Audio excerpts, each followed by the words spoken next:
बंदी छोड़ सतगुरु रामपाल जी परमेश्वर जी की जय हो। परम पिता परमात्मा सारी सृष्टि के रचनहार कुल मालिक असंख्य ब्रह्मांडों के स्वामी जगत गुरु तीनों लोकों में प्रवेश करके सबका धारण पोषण करने वाले राजाधिराज आत्माधार नाथों के नाथ देवों के देव महादेव सर्वेश्वर महेश्वर मृत्युंजय अजरो अमर आदि अनादि सनातनी प्रभु जगत पिता जगदीश्वर श्री श्री 1008 की उपाधि के वास्तविक अधिकारी अकाल मूर्त शब्द स्वरूपी राम वासुदेव सर्वगतम ब्रह्म परम पूज्य प्रथम पूज्य परम संत परम पुरुष परम धनी परम दयालु सत्य कबीर हक्का कबीर अल्लाहु अकबर बाखबर अल्लाह ताला जगत के तारणहार जगत के मुक्तिदाता जगत के जगन्नाथ हारे के सहारे हिंदुओं के राम मुसलमानों के अल्लाह सिखों के वाहिगुरु ईसाइयों के मसीह दया के सागर दयानिधि करुणा के सागर करुणानिधि स्वयंभू परिभू संकट मोचन कष्ट हरण मंगल करण दुख भंजन अविगत कबीर निर्विकार निर्विषम परमात्मा अलय अलेख सतगुरु आदि अनादि सतगुरु असली मर्यादा पुरुषोत्तम असली राम असली कृष्ण असली घनश्याम असली मुरारी राजाओं के राजा महाराजाओं के महाराजा शहंशाहों के शहंशाह सम्राटों के सम्राट भगवानों के भगवान अल्लाहों के अल्लाह प्रभुओं के प्रभु मसीहाओं के मसीह सच्चे वाहिगुरु बाबाओं के बाबा पीरों के पीर सेठों के सेठ जगत सेठ सावड़सा सेठ सर्वगुण संपन्न अनंत कोटि कलाओं के स्वामी अनंत कोटि ब्रह्मांडों के नायक योगियों में महायोगी ध्यानियों में महाध्यानी सिद्धों में परम सिद्ध ज्ञानियों में तत्व ज्ञानी ब्रह्म ज्ञानी महाज्ञानी परम ज्ञानी सर्वश्रेष्ठ ज्ञानी विज्ञानी युवा कबीर समर्थ कबीर असमवात अमित ओजा सच्चे रहनुमा करीम अल्लाह सुभान अल्लाह दुनिया के अंतिम पैगंबर 8 सितंबर 1951 से गांव धनाना जिला सोनीपत हरियाणा भारतवर्ष की पावन भूमि पे प्रकट रियल कल की भगवान श्री नारायण साकार हरि श्री बाबा साहेब नूर अनंत परमात्मा सच्चे दरवेश सच्चे बाखबर संत श्रोमणी सतगुरु रामपाल जी परमेश्वर जी के चरण कमल में साध संगति से जुड़े हुए देश विदेश से आप और हम सभी सत्सेवक भाई बहनों का अनंत कोटि दंडत प्रणाम। सत्साई भाई और बहनों, बहुत बड़ी मेहर बहुत बड़ी दया पूज्य गुरुदेव भगवान की परमेश्वर रामपाल जी की जिनके शुभ आशीर्वाद से विशेष आशीर्वाद से आप और हम सभी साध संगति से जुड़ी हुई सत्सेवक आत्माएं अपनी आत्मा के कल्याण हेतु मोक्ष प्राप्ति के लिए हर प्रकार से मर्यादाओं में रहते हुए संघर्ष करते हुए भक्ति मार्ग पर अग्रसर हैं और ये सब कुछ भाई और बहनों पूज्य गुरुदेव भगवान की असीम वीआईपी रजा के बिना संभव वर्तमान कलयुग में हो ही नहीं सकता।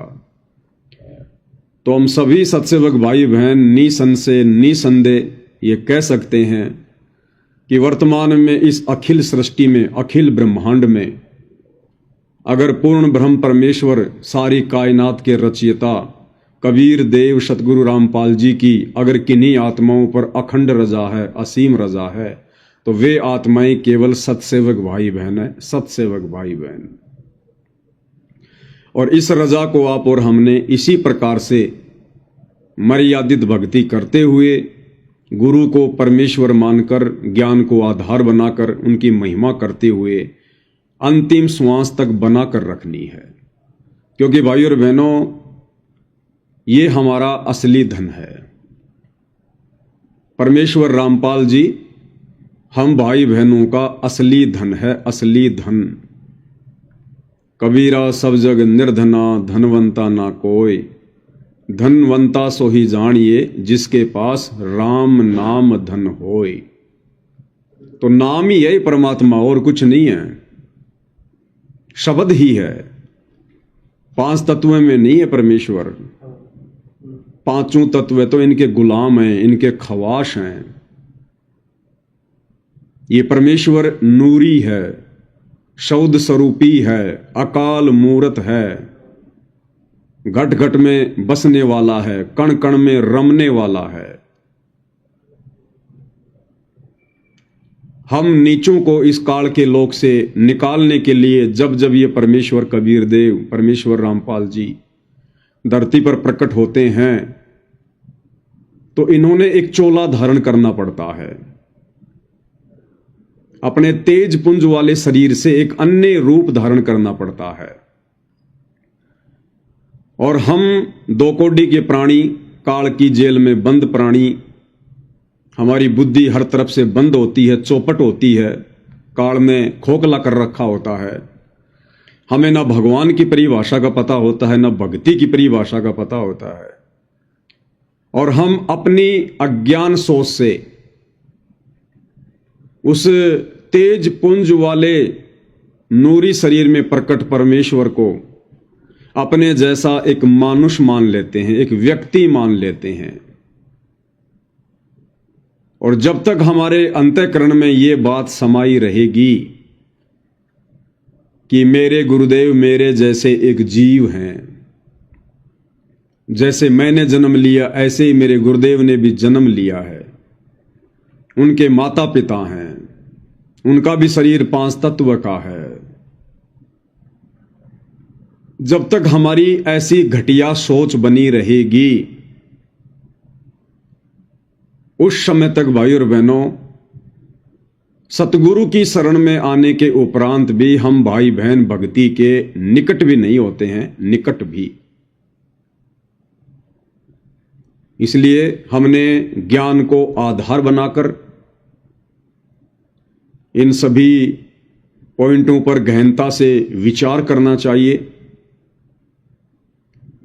और हमने अति शीघ्र अपने गुरुदेव को परमेश्वर के रूप में पहचान कर उनकी यथार्थ शास्त्र अनुकूल भक्ति विधि शुरू कर देनी चाहिए।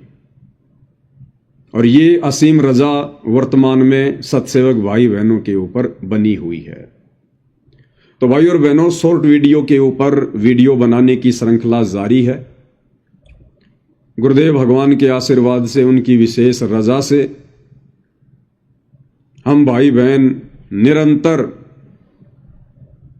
अध्यात्म को समझते हुए भक्ति मार्ग पर आगे बढ़ रहे हैं। और सत्संग पूज्य गुरुदेव भगवान ने दिन रात एक करके, इतनी मेहनत करके, इतना संघर्ष करके सिर्फ और सिर्फ इसीलिए किए हैं कि सत्संग भक्ति की नींव है, फाउंडेशन है।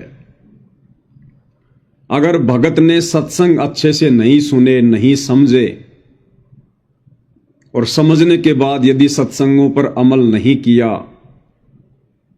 अपने जीवन में परमेश्वर की वाणियों को नहीं उतारा, तो भाई और बहनों, फिर हम परमेश्वर की उसी वाणी की श्रेणी में आएंगे जिस वाणी में परमेश्वर कहते हैं कि भक्ति बिना नर और खर एक है, जिन हरि पद ना जाण्या, पूर्ण ब्रह्म की परख नहीं रे, पूज मरे पाषाणा।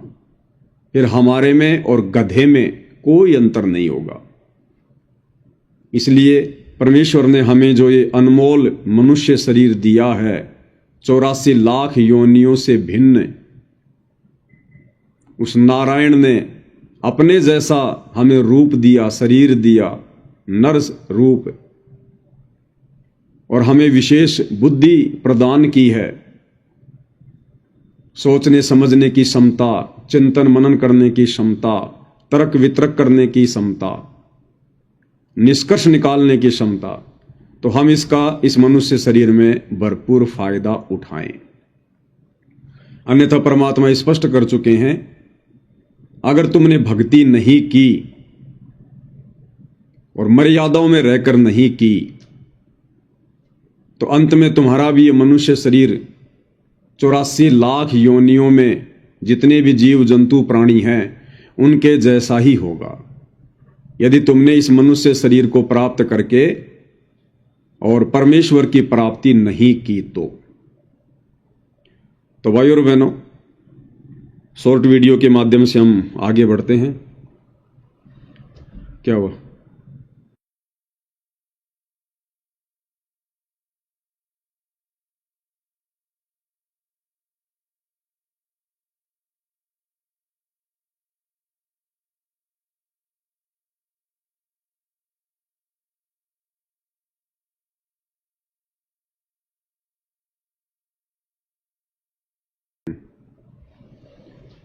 तो भाइयों और बहनों, शॉर्ट वीडियो के माध्यम से अब हम पूज्य गुरुदेव भगवान के इस अध्यात्म को समझने का प्रयास करेंगे। वो तमाम जानकारियां प्राप्त करेंगे जिन जानकारियों के अभाव में हम लोग मर्यादा तुड़वा बैठते हैं, जिन जानकारियों के अभाव में हमारे ऊपर काल का दाव लग जाता है, जिन जानकारियों के अभाव में हर बार इस परमेश्वर की प्राप्ति होने के उपरांत भी हम ये मौका चूक जाते हैं मोक्ष वाला। तो गुरुदेव भगवान चाहते हैं कि हम आत्माएं ज्ञान को आधार बनाकर इतनी दृढ़ हो जाएं कि हम खुद तो काल के जाल से बचकर अपनी भक्ति सफल करें, अपने संपर्क में आने वाले अन्य भगत भाई बहनों को भी हम गुरुदेव के ज्ञान आधार से दृढ़ता प्रदान करें, उनके विश्वास को दृढ़ता दें। तो जो सबसे पहला वीडियो है, इस वीडियो में पूज्य गुरुदेव भगवान अपनी तमाम संगत को, अपनी प्यारी आत्माओं को दिशा निर्देश दे रहे हैं कि सतगुरु से उपदेश प्राप्त करने के बाद एक भगत की रहनी करनी कैसी होनी चाहिए, भगत का जीवन कैसा होना चाहिए, उसका उठना बैठना बोलना चलना पहनना खाना पीना कैसा होना चाहिए। और गुरुदेव भगवान ने सत्संग में कहा है कि बच्चों, जो सत्संग किए जा रहे हैं इन सत्संगों में प्रथम कक्षा से लेकर पीएचडी तक का ज्ञान है। और जैसे जैसे जिस आत्मा की बुद्धि सत्संग सुनकर विकसित होती चली जाएगी, वो आत्मा उतना ही अनमोल खजाना इन सत्संगों में से निकालती चली जाएगी। तो परमेश्वर इस सत्संग में जो दिशा निर्देश दे रहे हैं वो दोनों ही प्रकार की आत्माओं के लिए दे रहे हैं। एक वो आत्मा जो अभी नई नई भक्ति मार्ग से जुड़ी है, 2, 4, 5, 6 महीने हुए हैं, और दूसरी वो आत्मा जिसको काफी लंबा समय हो गया सतगुरु के भक्ति मार्ग पर। तो परमेश्वर विशेष तौर पर माता बहनों के लिए आदेश दे रहे हैं हार श्रृंगार के विषय में। और गुरुदेव भगवान कह रहे हैं कि नाम दीक्षा लेने के बाद में माथे पर टिक्की लगाना, मांग में सिंदूर भरना, परमेश्वर ने बताया अब इन आडंबरों की कोई आवश्यकता नहीं रह जाती, क्योंकि आज से पहले हमें ज्ञान नहीं था, हमें यथार्थ भक्ति प्राप्त नहीं थी, और हम सामाजिक परंपराओं में फंसे हुए थे। कोई हमें बताने वाला था ही नहीं कि सही क्या है गलत क्या है, ये क्यों करते हैं क्यों नहीं करते हैं, इनका क्या रीजन है। और हम लोग एक परंपरा के तहत इस वजन को गधे की तरह ढोते चले आ रहे थे। अब परमेश्वर ने अपना यथार्थ तत्व ज्ञान देकर हमारे वजन को हल्का किया है। तो गुरुदेव भगवान माता बहनों को आदेश दे रहे हैं कि उपदेश प्राप्त करने के बाद में ये टिक्की लगाना, सिंदूर भरना, इन चीजों की कोई आवश्यकता नहीं है। सिंदूर भरने से सामाजिक परंपरा के अनुसार जो पाखंड हमारे नकली धर्म गुरुओं ने समाज में फैला रखा है कि मांग में सिंदूर भरने से औरत का सुहाग अमर होता है, लेकिन परमेश्वर ने इस बात का खंडन किया कि सुहाग तो अमर उस समय रहेगा जब आप यथार्थ शास्त्र अनुकूल भक्ति करोगे। उसके बाद औरत से पहले उसके पति की मृत्यु नहीं होगी। ये परमेश्वर ने विधान बताया। सतयुग में ऐसा ही होता था, क्योंकि सतयुग में सभी यथार्थ भक्ति करते थे, वेदों के अनुसार भक्ति करते थे, एक ओम नाम की साधना करते थे और वेदों के अनुसार धर्म कर्म किया करते थे। तो वेदों के अनुसार भक्ति करने के चलते सतयुग में औरत कभी भी विधवा नहीं होती थी। यानी कि स्त्री से पहले कभी भी उसके पति की मृत्यु नहीं हुआ करती थी। और उस समय ना वो स्त्रियां अपनी मांग में सिंदूर भरा करती थी, ना कोई टिक्की लगाया करती थी।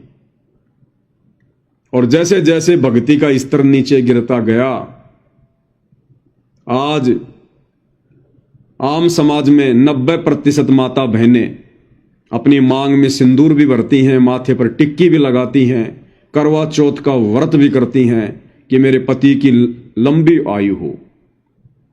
लेकिन उसके बावजूद भी वही होता है जो उनके भाग्य में लिखा होता है। अगर उसके पति की अकाल मृत्यु लिखी है तो उसके माथे पर टिक्की लगाने से, मांग में सिंदूर भरने से या करवा चौथ के व्रत को करने से उसके पति की रक्षा नहीं हो सकती। ये केवल एक झूठी परंपरा है, एक गलत धारणा है। तो सतयुग में जो वेदों के अनुसार साधना करते थे, तो उस समय ऐसी कोई भी आपत्ति उस परिवार पे नहीं आती थी। तो गुरुदेव भगवान कह रहे हैं कि आप चाहो तो टिक्की या सिंदूर में से कोई एक चीज लगा सकती हो, क्योंकि यह केवल इस बात की निशानी है कि आप शादीशुदा हो, बस। और फिर आगे चलकर गुरुदेव ने कहा इसी सत्संग में कि जब आपको ज्ञान हो जाएगा, जब आप अपने गुरुदेव के सत्संग सुनोगी और ज्ञान से परिचित होती चली जाओगी, उसके बाद में एक वस्तु की भी आवश्यकता नहीं पड़ेगी, ना माथे पर टिक्की लगाने की और ना मांग में सिंदूर भरने की, क्योंकि हमें पता चल जाएगा कि परमेश्वर की भक्ति करेंगे तो हमारे घर में, परिवार में कभी कोई आपत्ति नहीं आएगी, कोई संकट नहीं आएगा। हमारे परिवार में कभी किसी की अकाल मृत्यु नहीं होगी। तो क्या आवश्यकता फिर हमने ये आडंबर करने की, पाखंड करने की। तो भाइयों और बहनों, यदि हमने भक्ति सफल करनी है तो हमने पूज्य गुरुदेव भगवान के नक्शे कदम पर चलना पड़ेगा। उनकी प्रत्येक सत्संग रूपी आज्ञा का हमने दृढ़ता के साथ में पालन करना पड़ेगा। तो क्या कह रहे हैं पूज्य गुरुदेव भगवान, एक बार उन्हीं के मुख कमल से हम सुन लेते हैं। पतिव्रता और सुहेलड़ी सेवन अधिक अपार, पतिव्रता भाव नहीं ये चूम चटक संगारे।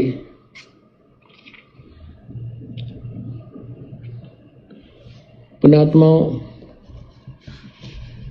इसमें दोनों ही हमें आदेश दे रहा है परमात्मा, दोनों ही निर्देश हैं। अपने साधारण जीवन में और इस भक्ति जीवन में हमने कैसे जीना है।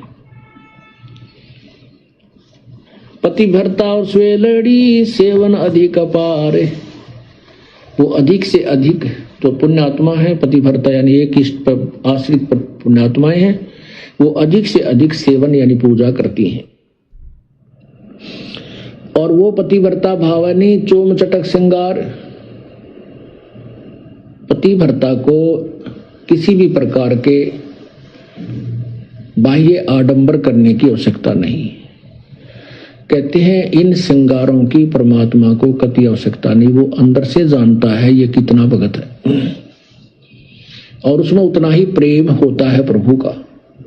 ऐसे ही हम अपनी बहन बेटियों से प्रार्थना करते रहते हैं कि हमने न तो ये मेहंदी वगैरह लगानी है, ना ये नाखूनों को लाल करना है, ना होठों को लाल करना है, ये नहीं चाहिए हमने। आप केवल अपने मांग में सिंदूर आदि लगा सकते हैं, जिससे ये एक प्रतीक है ये शादीशुदा है या मैरिड है अनमैरिड, बस इतना। वो भी लगाना चाहें तो लगा सकते हैं, अन्यथा कोई आवश्यकता नहीं है। ये उनके लिए है जो नए नए आते हैं, उनको एकदम हर एक क्रिया से विपरीत होना पड़ता है, इसलिए वो थोड़े से घबरा जाते हैं। जब ज्ञान हो जाएगा फिर आपको यह शरीर मिट्टी नजर आओगा। इस मिट्टी के घड़े को कितना श्रृंगार है, कितना इसके ऊपर चित्र सुंदर लगा दे, इसमें वस्तु जल नहीं है तो ये व्यर्थ है।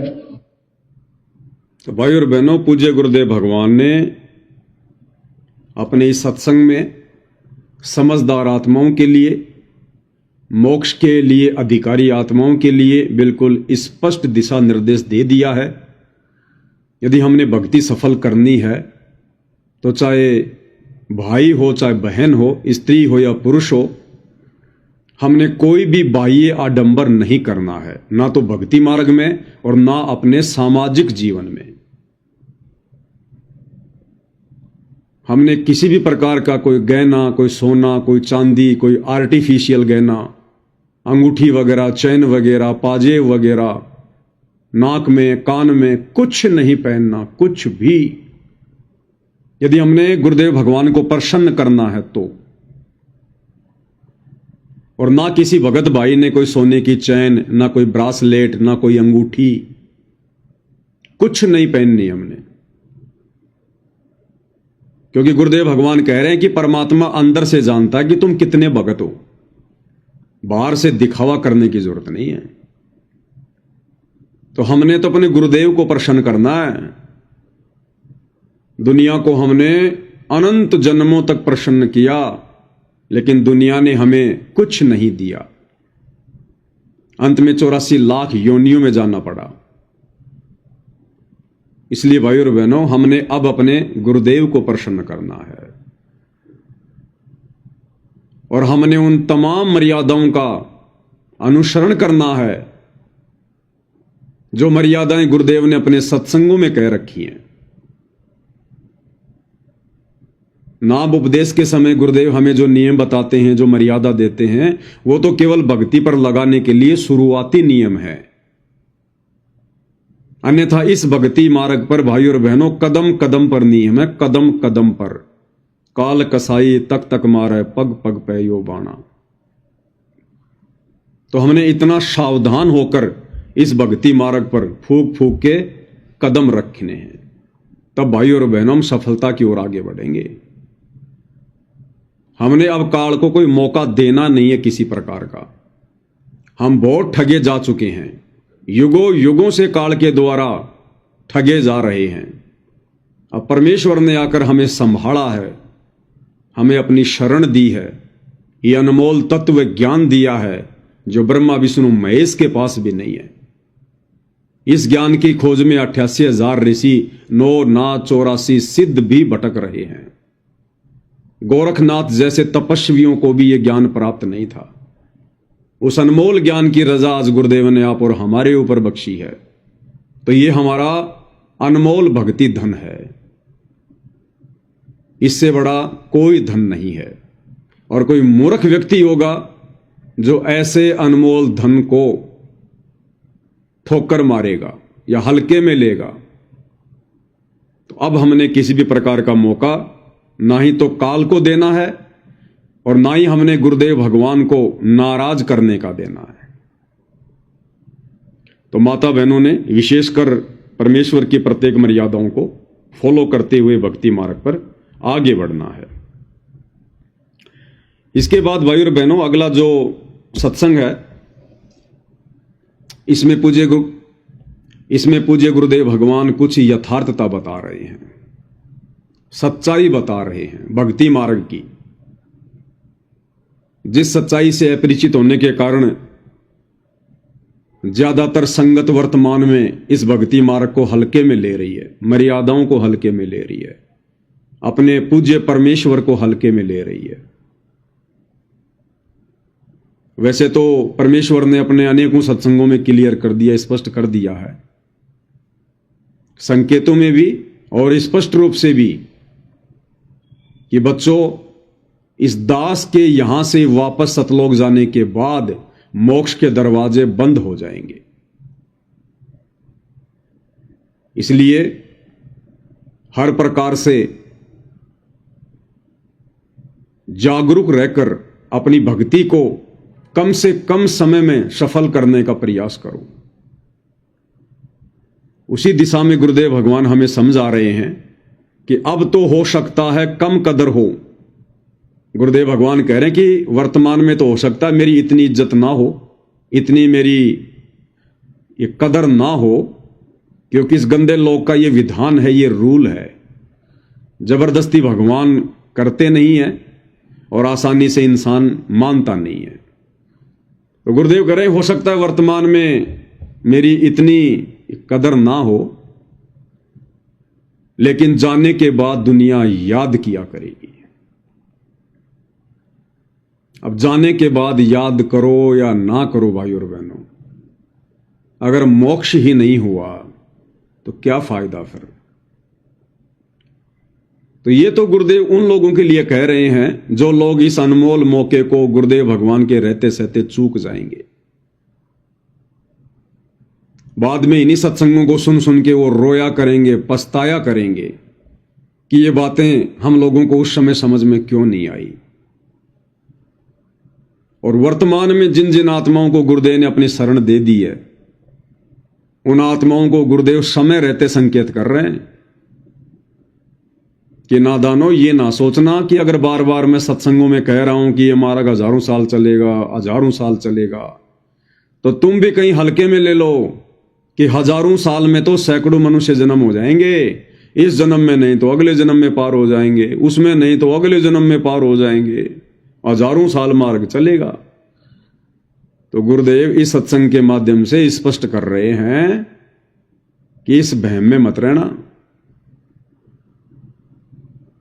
और गुरुदेव करेंगे जाने के बाद दुनिया याद किया करेगी, केवल यादें रह जाएंगी, केवल यादें, जैसे किसी के मरने के बाद केवल उसकी यादें शेष रह जाती हैं। तो आप और हम भगत भाई बहनों ने समय रहते संभलने की जरूरत है, समझने की जरूरत है। तो क्या कह रहे हैं गुरुदेव भगवान, उन्हीं के मुख कमल से सुनते हैं। हो सकता है कम कदर करेंगे, लेकिन जब हम यहां से चले जाओगे, जब यह दुनिया याद करा करेगी, ताकि हमारे तो उजड़े घर बस के और आने वाली पीढ़ी भी याद करा करेंगी ताकि ये व्यवस्था हमारे घर में होए होए। तो ये इतना बहुत ही लाभदायक और उत्तम मिशन है। अगर ये ठीक ढंग से चल गया, बंदी छोड़ की कृपा रही और आप लोगों का सहयोग रहा, तो आप देखना। और क्या करें गुरुदेव भगवान कि ये इतना अच्छा मिशन है, इतना उत्तम मिशन है, अगर ये सफल हो गया, अगर ये चल गया, और यदि आप लोगों का सहयोग रहा, यानी गुरुदेव भगवान कह रहे हैं कि बच्चों मैं तो संघर्ष कर ही रहा हूं इस काललोक के हिसाब से,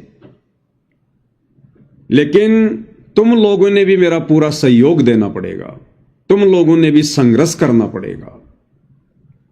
मैं जैसा जैसा तुम्हें बताता जाऊं, जो जो मर्यादा तुम्हें बताऊं, तुमने तो उस मर्यादा में रहकर भक्ति करनी है, साथ में अन्य भाइयों को भी समझाना है, बताना है, दूसरों को भी मर्यादा का पाठ पढ़ाना है, भक्ति का पाठ पढ़ाना है, संघर्ष करना है, सहयोग करना है। लेकिन वर्तमान में भाई और बहनों काल प्रेरणा से क्या हो रहा है,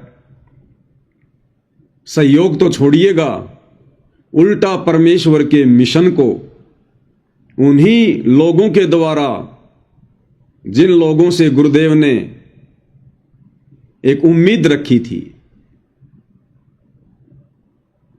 जो शुरुआती समय में भक्ति पारक पर जुड़े थे, गुरुदेव के आसपास रहा करते थे, आज जिन्हें हम बड़े बड़े भगत कहते हैं, गुरुदेव के बेटा बेटी भाई बंधु रिश्तेदारों के नाम से जानते हैं, कोऑर्डिनेटरों के नाम से जानते हैं, उन लोगों से गुरुदेव ने एक उम्मीद बांधी थी कि ये मेरे बच्चे यदि इस मिशन को अच्छे से समझ गए, इस मार्ग को समझ गए, तो ये मेरा सहयोग देंगे इस मिशन को सफल बनाने में। लेकिन आज हम क्या देख रहे हैं भाई और बहनों, काल प्रेरणा से सबसे ज्यादा रोड़ा परमेश्वर के मिशन में, उनके मार्ग में आज वही भगत भाई बहन उत्पन्न कर रहे हैं जिनसे गुरुदेव ने कभी एक उम्मीद बांधी थी। गुरुदेव के बेटा बेटी भाई बंधु रिश्तेदार, ये कोऑर्डिनेटर, पुराने भगत, आज इन लोगों ने 2014 बरवाला कांड के बाद ये साबित कर दिया कि गुरुदेव ना तो हम आपको समझ पाए, ना हम आपके ज्ञान को समझ पाए, फिर भला हम आपके मिशन को कहां समझ सकते थे। और इस मिशन को नरक में ले जाने की तैयारी दिन रात कर रहे हैं। गुरुदेव के द्वारा बताई गई ऐसी कोई भी मर्यादा या नियम नहीं है जिसको इन लोगों ने 2014 बरवाला कांड के बाद संगत से नहीं तुड़वाया हो। गुरुदेव ने सतनाम के नियमों में स्पष्ट रूप से मना कर रखा कि बच्चों, हमने कोई भी गेम नहीं खेलना है। अब नहीं खेलना है तो नहीं खेलना है, और ना अपने बच्चों को खेलने देना है। स्कूल में, कॉलेज में बच्चों को खेल कूद प्रतियोगिता में हिस्सा नहीं दिलवाना है। क्यों मना करते हैं गुरुदेव? क्योंकि इससे हमारी श्वासें अधिक से अधिक बर्बाद होती हैं। कोई भी गेम है, स्पोर्ट्स है, उसमें मेहनत करनी पड़ती है। या तो दौड़ करनी पड़ेगी, या बहुत ज्यादा उठना बैठना दौड़ना पड़ेगा। जैसे वॉलीबॉल है, फुटबॉल है, रनिंग करना है, क्रिकेट खेलना है, कोई भी गेम है, वो बिना शारीरिक मेहनत के नहीं होता। और ये जो मनुष्य शरीर है, गुरुदेव ने बताया कि बच्चों, ये श्वासों से चलता है। श्वास हमारी बैटरी है, और बैटरी की एक लिमिट होती है, एक क्षमता होती है। हमारे को काउंट करके परमेश्वर ने श्वासें दी हैं, और ये श्वासें केवल भक्ति करने के लिए, सतनाम का सुमरण करने के लिए।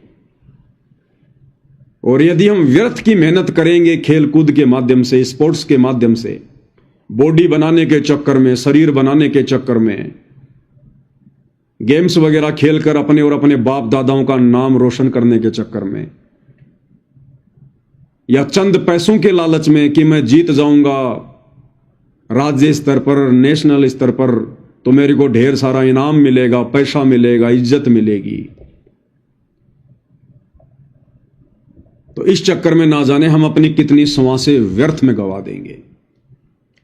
और फिर गुरुदेव भगवान इससे नाराज होते हैं कि नादान, जब तुझे इन श्वासों की कीमत का पता है, फिर तूने ये अनमोल धन, अनमोल रतन तूने क्यों व्यर्थ में बर्बाद किया?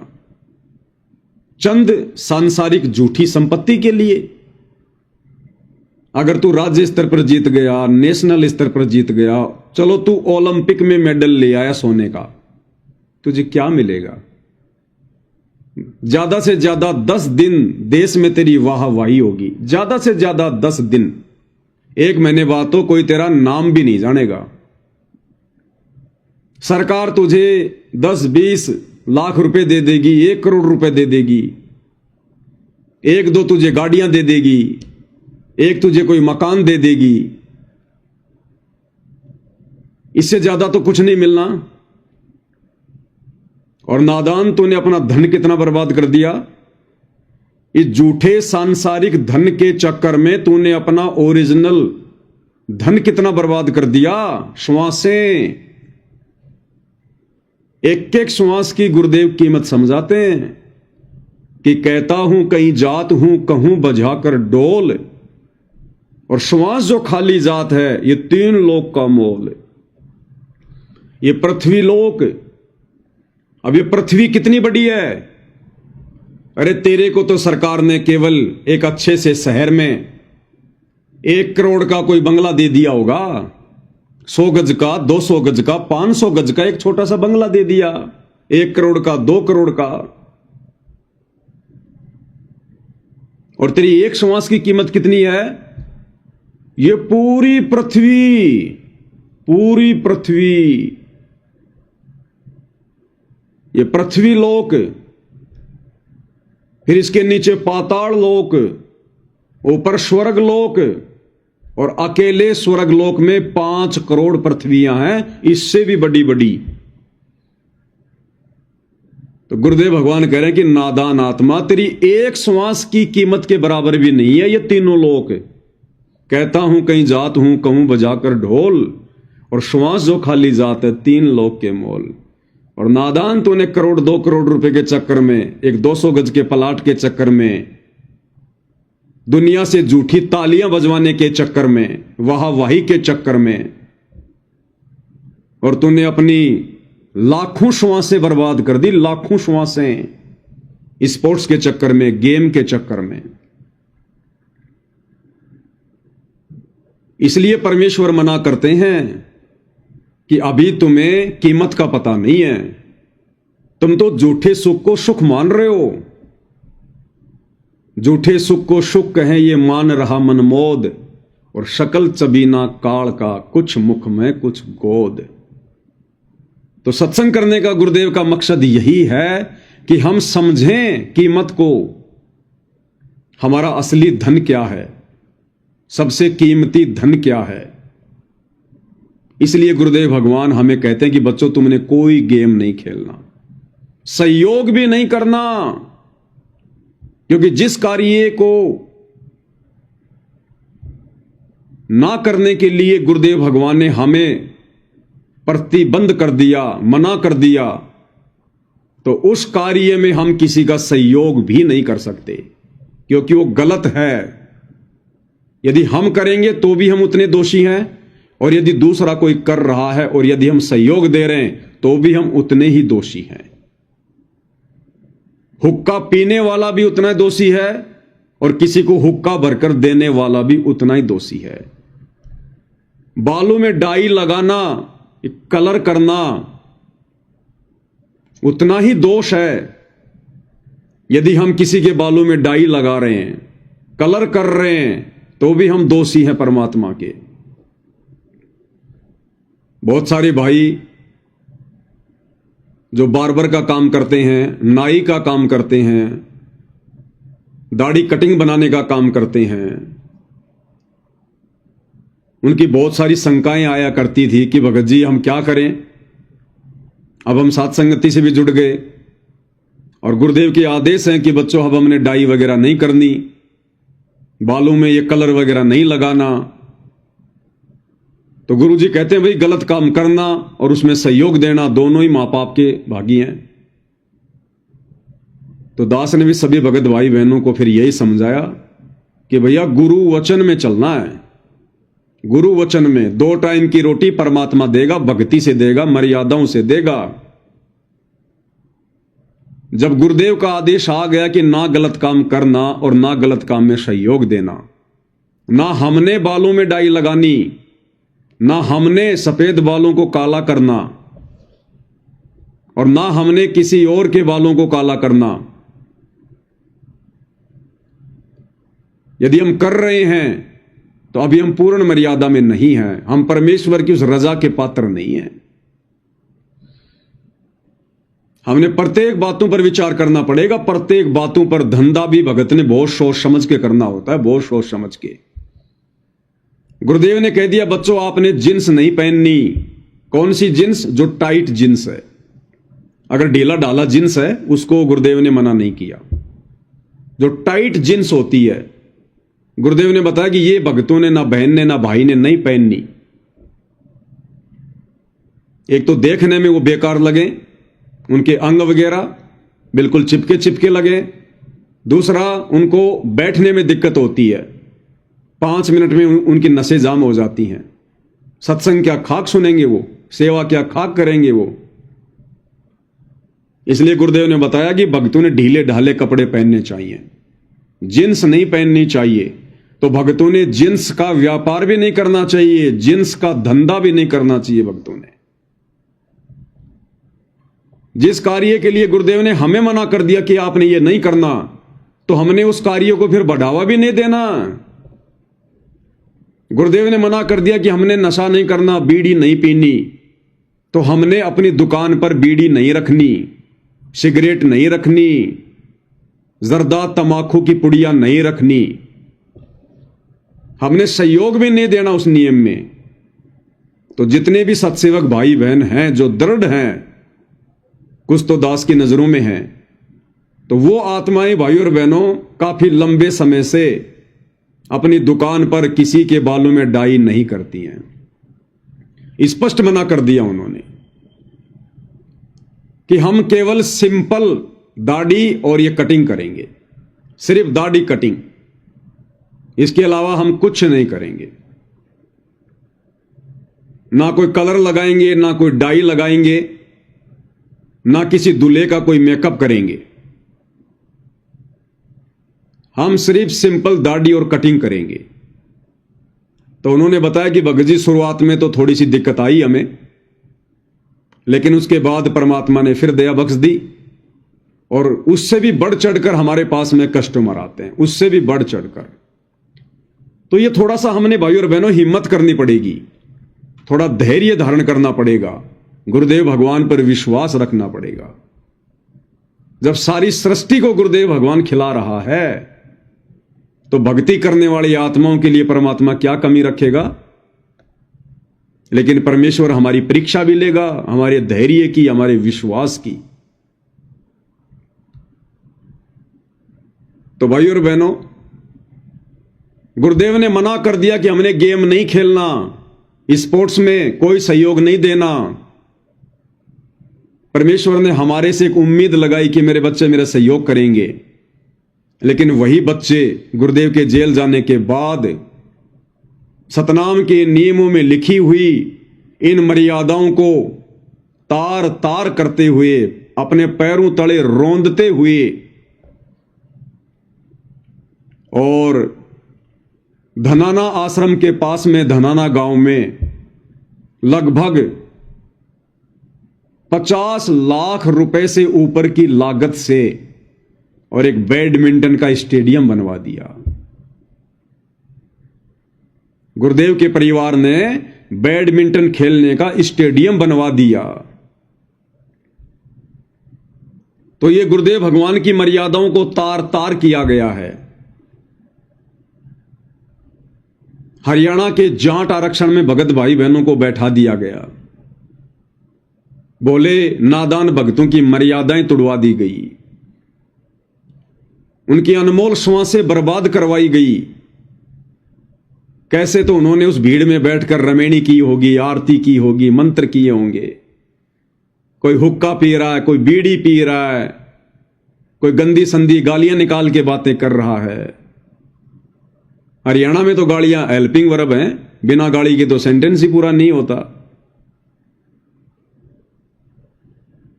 तो भगत भाई बहनों को वहां बैठाया गया अनुपदेशियों के बीच में, गुरुदेव की मर्यादाओं को तार तार किया गया। गुरुदेव ने मना कर दिया, बच्चों हमने आन उपासना में कोई सहयोग नहीं देना। आन उपासना यदि हमने करनी नहीं है तो हमने सहयोग भी नहीं देना। सहयोग देने वाला भी पाप का भागी है। तो जिस समय अयोध्या में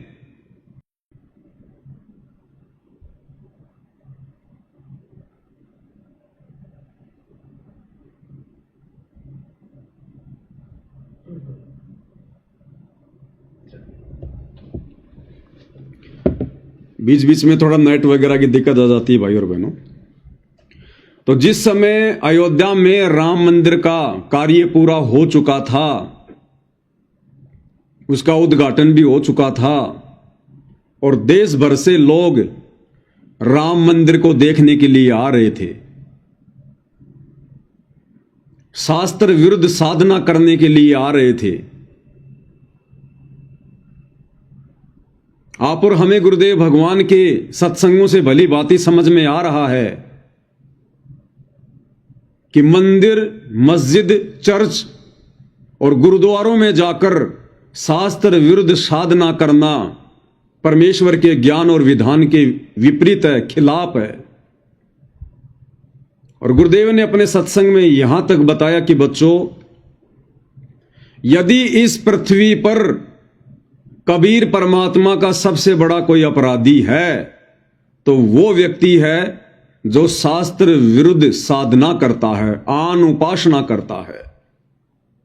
वो सबसे बड़ा अपराधी है परमात्मा का, जो करता या करवाता है। तो राम मंदिर में जाना, रामलला के दर्शन करना, वहां पर दान धर्म करना, मन्नतें मांगना, यह शास्त्र विरुद्ध साधना है, आन उपासना है। और वहां आने वाले आन उपासकों के लिए सतलोक आश्रम मैनेजमेंट हरियाणा ने, गुरुदेव के दोनों लड़कों ने अयोध्या में जाकर भंडारा लगा दिया। 1 महीने का अखंड भंडारा लगा दिया अयोध्या में। किस लिए? कि शास्त्र विरुद्ध आन उपासना करने के लिए देश विदेश से लोग आ रहे हैं, पाखंड पूजा को बढ़ावा देने के लिए आ रहे हैं, काल के जाल में फंसने के लिए आ रहे हैं। और उस शास्त्र विरुद्ध साधना को और अधिक बढ़ावा देने के लिए, उस पाखंड पूजा को और अधिक बढ़ावा देने के लिए सतलोक आश्रम वालों ने अयोध्या में 1 महीने का भंडारा लगा दिया कि भाई हम तुम्हारे लिए तैयार खड़े हैं, तुम ये शास्त्र विरुद्ध साधना मत छोड़ना। अयोध्या में आकर रामचंद्र जी के दर्शन करना बड़े ही पुण्य का कार्य है, इससे भगवान प्रसन्न होता है। और देखो हम तुम्हारी सेवा में हाजिर हो गए। इस पाखंड पूजा को करने में, आन उपासना को करने में हम सतलोक आश्रम वाले तुम्हारा भरपूर सहयोग करेंगे। तुम्हें खाने पीने की कोई दिक्कत नहीं आने देंगे। तुम इसी प्रकार से आन उपासना करते रहो और हम तुम्हारा इस आन उपासना में सहयोग करते रहेंगे। अन्यथा वहां जाकर भंडारा क्यों लगाया भाई? किस लिए भंडारा लगाया? वहां पर क्या जरूरत थी उस भंडारे की? सीधा सीधा सतलोक आश्रम मैनेजमेंट हरियाणा वालों ने परमेश्वर के भक्ति विधान को रोंदते हुए और परमेश्वर के सीने पर कुठाराघात किया है। जिस आन उपासना को, शास्त्र विरुद्ध साधना को गुरुदेव जड़ से समाप्त करने का बीड़ा उठा चुके हैं, सतलोक आश्रम मैनेजमेंट हरियाणा उसके विरुद्ध होकर, परमेश्वर के मिशन के विरुद्ध होकर और काल का सहयोग कर रहे हैं, आन उपासना में सहयोग कर रहे हैं। अन्यथा कोई भी बुद्धिमान भगत ये विचार कर सकता है कि अयोध्या में जाकर आन उपासकों के लिए भंडारा लगाने का क्या औचित्य था, क्या मतलब था। पागल से पागल भगत भी ऐसा कुकृत्य नहीं करेगा जिससे आन उपासना को बढ़ावा मिले, पाखंड पूजा को बढ़ावा मिले। तो गुरुदेव भगवान ने इन लोगों से एक उम्मीद बांधी थी कि ये मेरे मिशन में मेरा सहयोग करेंगे, और इन लोगों ने परमेश्वर के मिशन की धज्जियां उड़ा रखी हैं, धज्जियां। क्योंकि संगत में काल एक्टिव है, ये कलयुग की पिछली पीढ़ी है। उसी ने कहा था कि आप कलयुग में जितने मर्जी जीव ले जाना, तो आसानी से लेकर जाने देगा क्या? थोड़ी बहुत आत्माएं परमेश्वर की शरण में आई थी, और 2014 के बाद उन आत्माओं को भक्ति से खाली करवाया जा रहा है,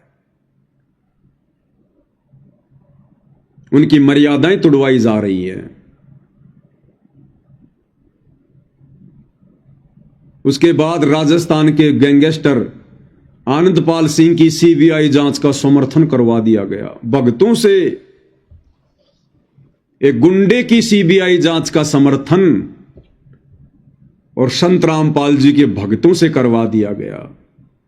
5 लाख रुपया चंदे के रूप में राजपूत करणी सेना को संत रामपाल जी के भक्तों का दान का पैसा दिया गया। सारे कुकर्म ये काल करवा रहा है। काल वो संगत में एक्टिव है, पूरी तरह से हावी है, बुद्धि ऑन नहीं होने दे रहा। नींबू की तरह संगत को निचोड़ रहा है, और अंत में रस निकाल के, यानी जो भक्ति परमेश्वर ने दी और जितनी हमने मर्यादा में रहकर की, उसको नींबू की तरह निचोड़कर बर्बाद करवा के और फिर छिलके को फेंक देगा। तो परमेश्वर के मिशन में सहयोग तो बहुत दूर की बात है भाई और बहनों। ये तो मैंने आपको 2-4 मोटे मोटे उदाहरण दिए हैं। सैकड़ों की संख्या में इन्होंने, सैकड़ों की संख्या में जितनी गुरुदेव भगवान की मर्यादा नहीं, उससे कहीं ज्यादा इन्होंने तुड़वा दी। रोहतक के पैरावर में परशुराम की जयंती। अब परशुराम जी कौन थे? विष्णु के अवतार थे। ब्राह्मण समाज के लोग परशुराम जी को भगवान मानकर और 29 मई 2025 को रोहतक के पैरावर में उनकी जयंती मनाने के लिए इकट्ठे हुए थे। पैरावर एक धाम है, जैसे छुडानी धाम है, ऐसे पैरावर धाम है, आन उपासना का केंद्र है। संगत को तो वहां पर शौपन में भी नहीं जाना चाहिए था, शौपन में भी।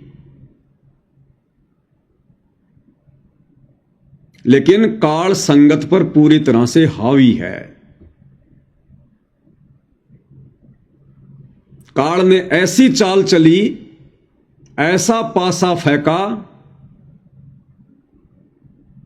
उसमें कई हजारों की संख्या में संगत बुरी तरह से फंस गई। गुरुदेव के दोनों बेटों के हरियाणा के मुख्यमंत्री के साथ में संबंध, हरियाणा के जेल मंत्री के साथ में संबंध। अब आश्रम चलाने हैं तो भैया राजनेताओं की गोद में तो बैठना पड़ेगा।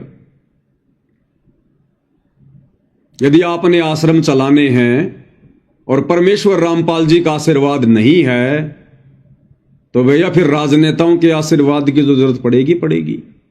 भैया तो भगवान के आशीर्वाद की या राजनेताओं के आशीर्वाद की?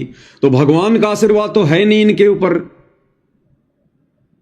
तो फिर आश्रम चलाने के लिए राजनेताओं के आशीर्वाद की तो जरूरत पड़ेगी। नहीं तो आप एक छोटी सी पान की थड़ी भी नहीं चला सकते। आश्रम तो बहुत बड़ी चीज है। तो इन्होंने राजनेताओं का आश्रय ले लिया। अब राजनेता तो भाई अपना स्वार्थ सिद्ध करेंगे, चाहे कोई भी हो। राजनीति तो नाम ही स्वार्थ सिद्धि का है।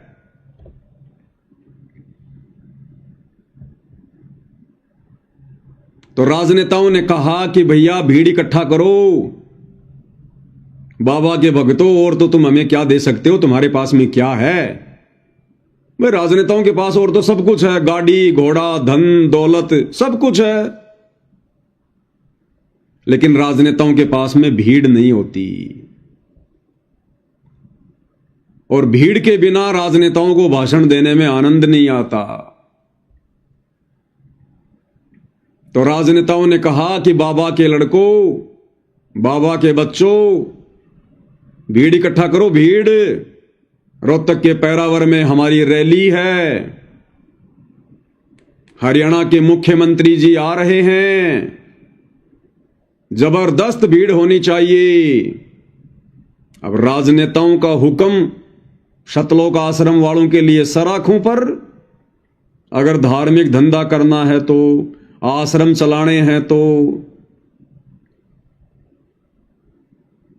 बेचारी भोली भाली नादान संगत को एक दिन पहले ही आश्रम में, धनाना आश्रम में यह कहकर इकट्ठा कर लिया गया कि शाम को 5 बजे से 7 बजे तक गुरुजी दर्शन देंगे,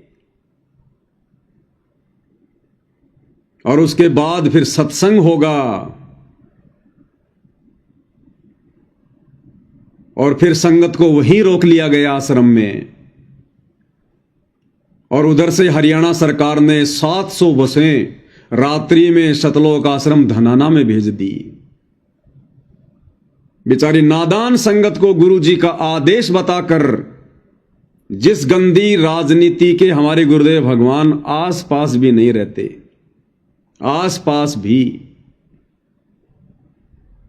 और गुरुदेव का आदेश बताकर बेचारे नादान भक्तों को परशुराम की जयंती पर ले जाकर छोड़ दिया गया, उस समाधि पर ले जाकर छोड़ दिया, आन उपासना के केंद्र पर ले जाकर छोड़ दिया। काल ऐसे ही मर्यादा तुड़वाता है, काल ऐसे ही सूक्ष्म चाल चलता है। और गुरुदेव ने इनसे उम्मीद बांधी थी कि ये बच्चे आगे चलकर मेरा सहयोग करेंगे, मेरे मिशन को आगे बढ़ाएंगे।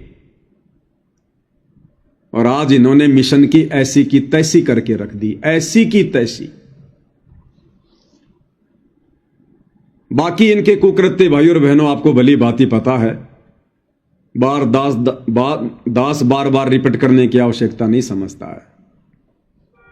अब बहुत सारे भाई बहन कमेंट्स करते हैं नादानी में, अज्ञानता में, कि इस पवन दास के पास तो निंदा चुगली के अलावा दूसरी कोई बात नहीं है। जब देखो तब निंदा, आश्रम वालों ने ये कर दिया, आश्रम वालों ने वो कर दिया। परमात्मा कहते हैं साचा शब्द कबीर का और प्रकट किया जगमाही, और जैसे को तो ऐसा कहे सो तो निंदा नाही। ऐसे कमेंट्स करने वाले, ऐसी बातें मुझ पवन दास को बोलने वाले अभी अध्यात्म से कोसों दूर हैं। उन्हें भक्ति और भगवान की ABCD का भी पता नहीं है। अरे तुम इन राजनेताओं को क्यों नहीं कहते ये बात कि भाई राजनेताओं, तुम्हारे पास में दिन रात राजनीति की चर्चा करने के अलावा कुछ और है क्या? तुम लोग अपनी पार्टी के अलावा दूसरी पार्टी की निंदा चुगली, उसने ये कर दिया, उसने वो कर दिया। बीजेपी वालों को जब देखो कांग्रेस वालों ने ये कर दिया, वो कर दिया, और कांग्रेस वालों को देखो बीजेपी वालों ने ये कर दिया, वो कर दिया। टीवी चैनलों पर रोजाना मुर्गे की तरह लड़ते रहते हैं। क्या आप लोगों ने कभी उन टीवी चैनल वालों को कहा या कभी उन राजनेताओं को कहा कि तुम्हारे पास में 24 घंटे राजनीति के अलावा, एक दूसरे की निंदा चुगली के अलावा कुछ और भी है क्या? लेकिन तुम नहीं कहोगे क्योंकि तुम्हें आनंद आता है। वर्तमान परिस्थितियां ऐसी ही हैं। ये युग परिवर्तन का दौर है, और इस युग परिवर्तन के समय में जो व्यक्ति पूर्ण ब्रह्म परमेश्वर कल की भगवान के विधान के विरुद्ध काल की गोद में बैठकर यदि उसके कार्य को सिद्ध करेगा, तो भाई उसी के विषय में बोला जाएगा, उसी के बारे में चर्चा होगी। ये युग परिवर्तन का समय है। हम त्रेता युग से जब द्वापर युग में आ रहे थे तो वो युग परिवर्तन था, और उस समय राम रावण युद्ध हुआ, क्योंकि हम द्वापर में आ रहे थे, युग परिवर्तन था। और उस समय पूरी पृथ्वी पर केवल एक ही चर्चा थी, राम रावण युद्ध की। जिसके मुख से सुनो राम रावण युद्ध की चर्चा, दूसरी कोई चर्चा नहीं, क्योंकि वो युग परिवर्तन था। धर्म और अधर्म की ही चर्चा थी।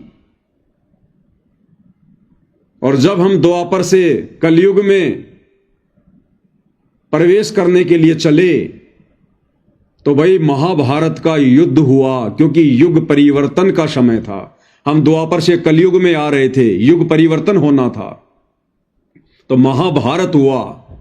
और जिस समय महाभारत होने की तैयारी में था, उस समय पूरी पृथ्वी पर केवल एक ही चर्चा थी, कौरवों की और पांडवों की।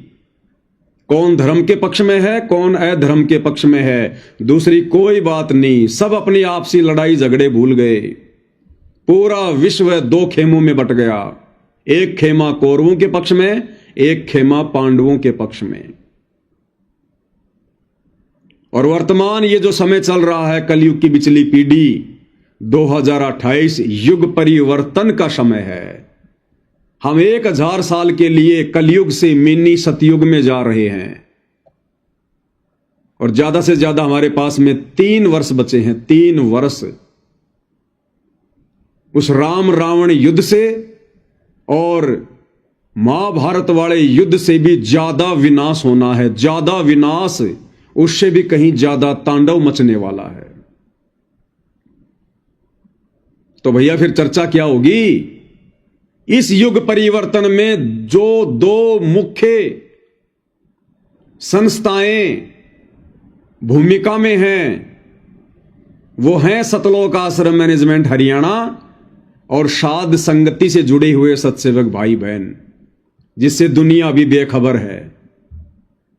इन राजनेताओं की कोई भूमिका नहीं है युग परिवर्तन में। इन नकली धर्म गुरुओं की युग परिवर्तन में कोई भूमिका नहीं है। इन बड़े बड़े धनपतियों की, मुकेश अंबानी जैसों की, टाटा बिरला जैसों की कोई भूमिका नहीं है।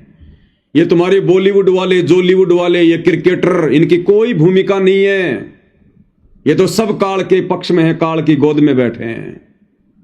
इस युग परिवर्तन के समय में यदि सबसे बड़ी कोई भूमिका निभा रहे हैं तो केवल दो ही पार्टी हैं, सतलोक आश्रम मैनेजमेंट हरियाणा और सतसेवक भाई बहन।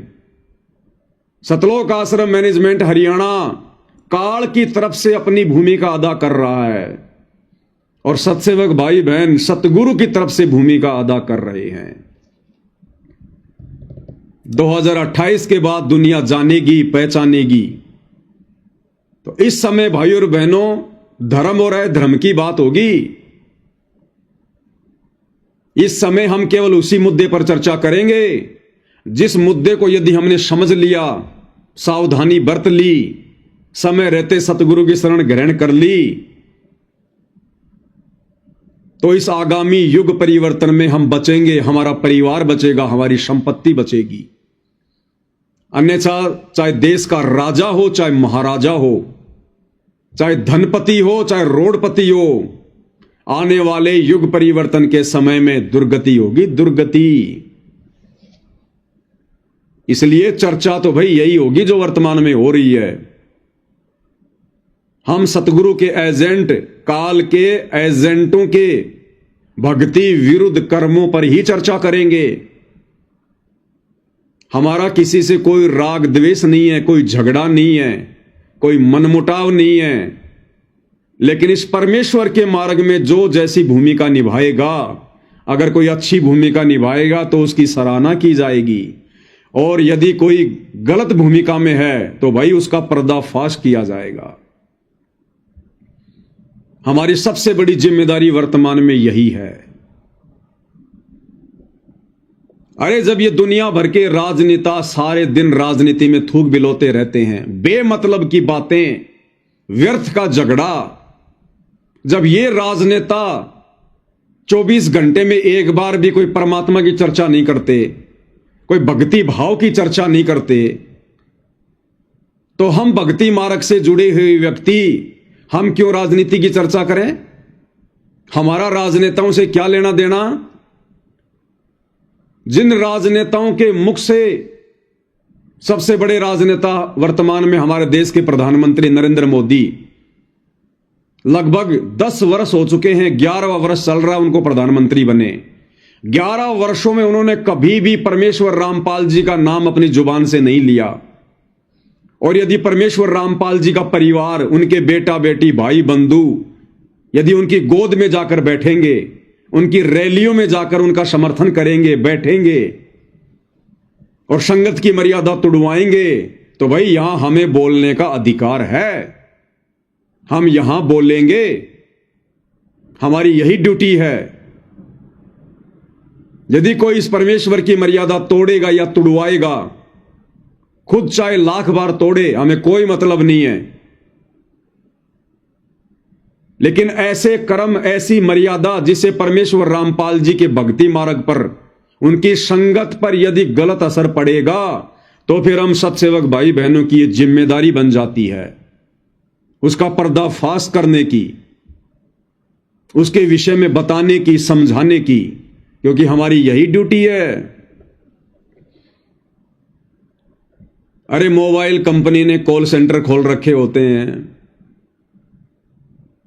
और 10, 15, 20 हजार की नौकरी के लिए लड़के और लड़कियां सारा दिन मोबाइल ले लेके, हाँ जी सर, हाँ जी सर, सर नमस्कार, मैं फलाना कंपनी से बोल रही हूं सर, सर हमारे पास में ये स्कीम आई है सर, सर इससे आपको ये फायदा हो जाएगा, सर आप बताइए हम आपकी क्या मदद कर सकते हैं, सर आपको मेरे से बात करना अच्छा लगा हो तो सर प्लीज आप लाइक कीजिए, ये कीजिए, वो कीजिए। सारा दिन 15,000 रुपए के लिए थूक बिलोते रहते हैं, अपनी अनमोल श्वासें बर्बाद करते रहते हैं, अपना अनमोल समय बर्बाद कर रहे हैं।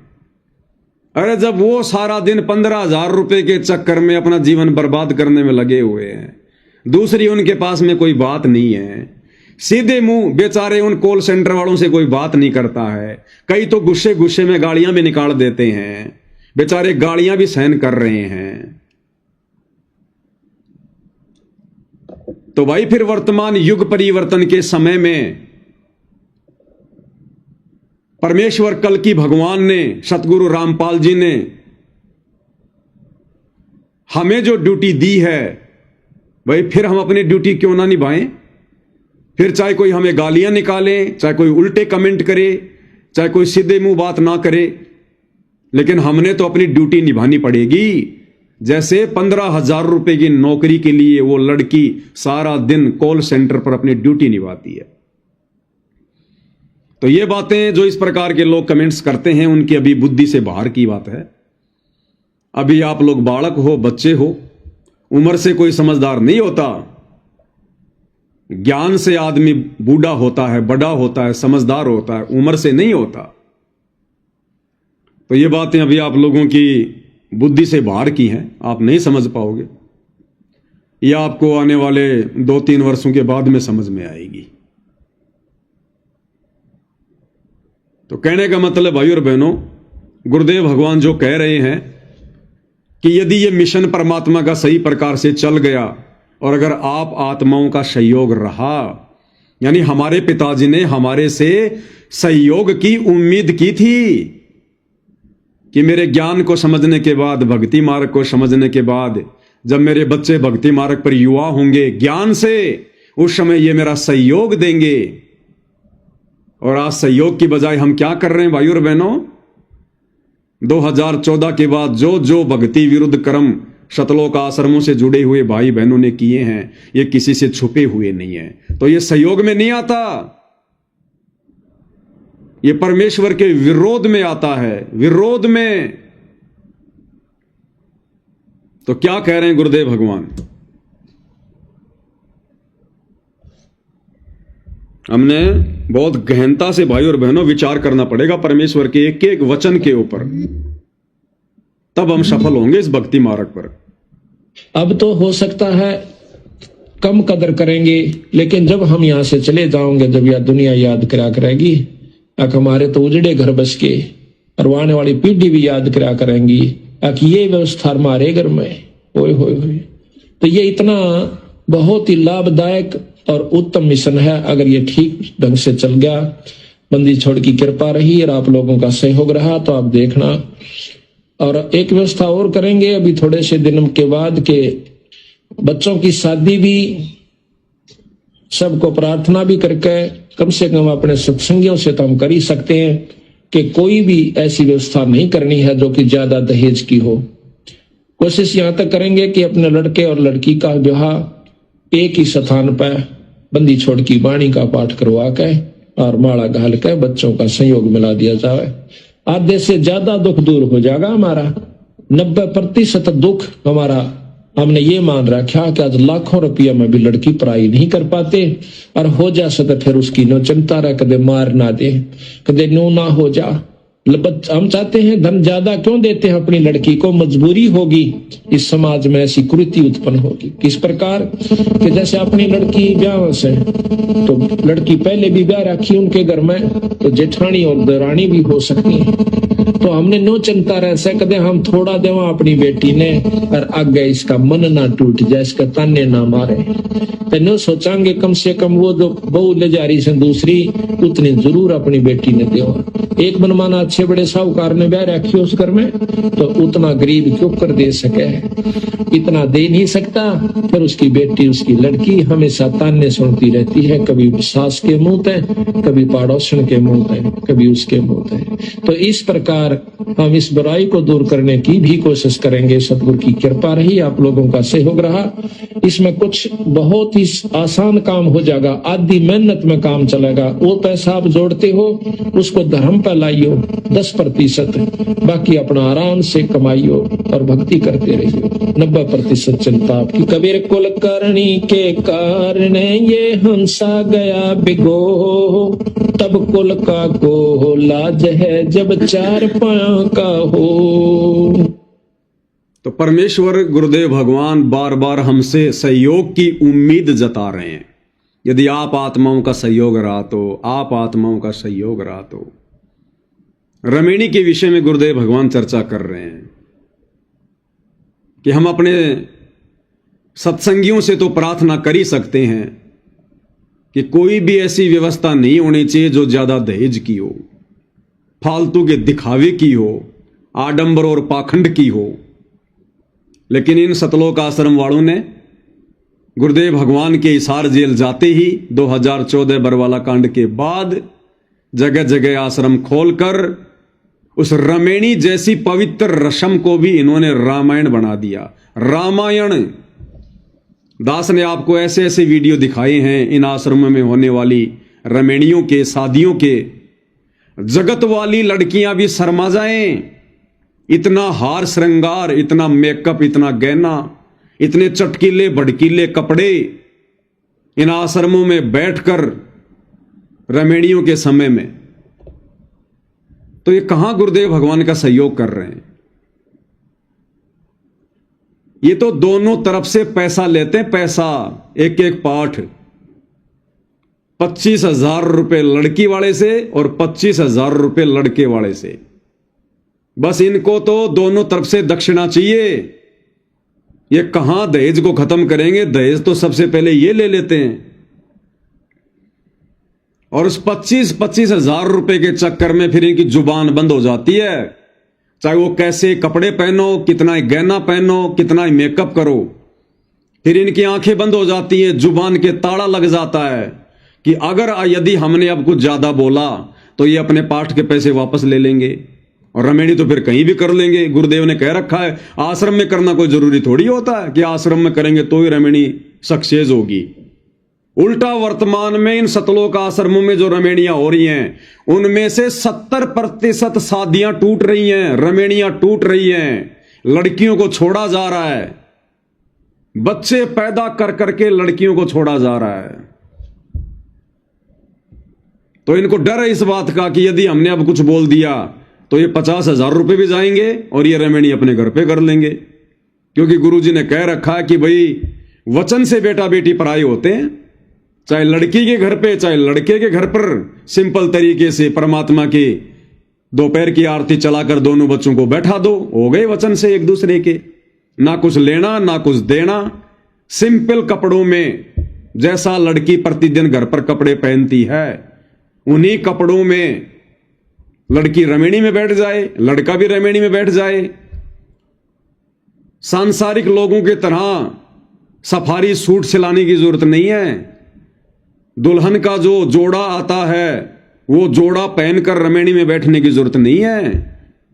परमात्मा कहते हैं मन कर धीर बांध ले रे बोरे, छोड़ देना पछलियों की रीत, सतगुरु तारेंगे। ना कोई गले में माला डालनी ना डलवानी। जबकि इन आश्रमों की रमेणियों में मैंने आपको कितने वीडियो दिखाए, एक दूसरे के गले में माला डाला जो है डाली जा रही है। और गुरुदेव भगवान क्या कहते हैं सतनाम के नियम में कि भगत ने ना ही तो किसी के गले में माला डालनी है ना ही डलवानी है। ये माला डालना और डलवाना पूजा में आता है और यहां एक दूसरे के गले में माला डाली जा रही है। उसके बाद गुरुदेव भगवान की फोटो के साथ साथ चक्कर काटे जा रहे हैं, 7 चक्कर। ड्रामा, पाखंड। एक भी मर्यादा भाई और बहनों इन लोगों ने सुरक्षित नहीं छोड़ी, एक भी। मेरे पास में कुछ इन सतलोक आश्रमों में की गई रामायणों के वीडियो हैं। मैं रमेणी नहीं कहूंगा, रामायण कहूंगा, रामायण। दिखाते हैं आपको सबसे पहले ये सतलोक आश्रम बैतूल की, मध्य प्रदेश के स्टेट कोऑर्डिनेटर विष्णु साहू रामायण करवा रहे हैं, सामूहिक रामायण का पाठ। और देखना किस प्रकार से भाई और बहनों, जैसे रहट के चारों तरफ बैल चलता रहता ना, बैल, तेली का बैल होता है और एक रहट होता था पहले, रहट। आजकल तो सीमेंट वगैरह लगाने लग गए। पहले एक चूना पत्थर होता था, उस चूने पत्थर को एक बहुत बड़ा एक व्हील होता था पत्थर का, और बैल के द्वारा उसको चलाया जाता था, ऊंट या बैल के द्वारा। उसमें पानी डाल दिया जाता था, वो चूने का जो पत्थर था वो डाल दिया जाता था, और वो लोहे का पहिया बैल के सहारे से घुमाया जाता था, और वो उसको दबा दबा के पहिया चल चल के वो बिल्कुल बारीक हो जाता था, रबड़ी जैसा, लस्सी जैसा। उसके बाद फिर वो चिनाई में काम लिया जाता था। तो जिस प्रकार वो रहट के चारों तरफ वो बैल चलता है, उस प्रकार से देखना किस प्रकार से फेरे दिलवाए जा रहे हैं। फेरे एक साथ, पता ही नहीं चल रहा, एक के आगे लड़का, फिर लड़की, फिर लड़का, फिर लड़की, पता ही नहीं चल रहा कौन किसके आगे पीछे है, कौन किसके साथ में फेरे ले रहा है। एक एक लड़की के आगे पीछे दो दो लड़के चल रहे हैं, दो दो लड़कों के आगे पीछे दो दो लड़कियां चल रही हैं। देखिएगा।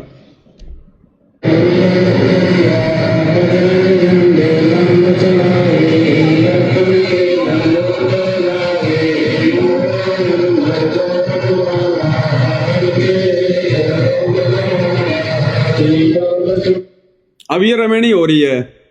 अब ये लड़का देखो, इसने सफारी सूट पहन रखा है, एक लड़की इसके आगे है, एक लड़की इसके पीछे है। अब बताओ इसकी पत्नी कौन सी है भाई? इसकी भगतमती कौन सी है? इसके आगे भी लड़की, इसके पीछे भी लड़की, पीछे वाले के आगे भी लड़की, पीछे भी लड़की। ये रमेणी नहीं, ये रामायण हो रही है।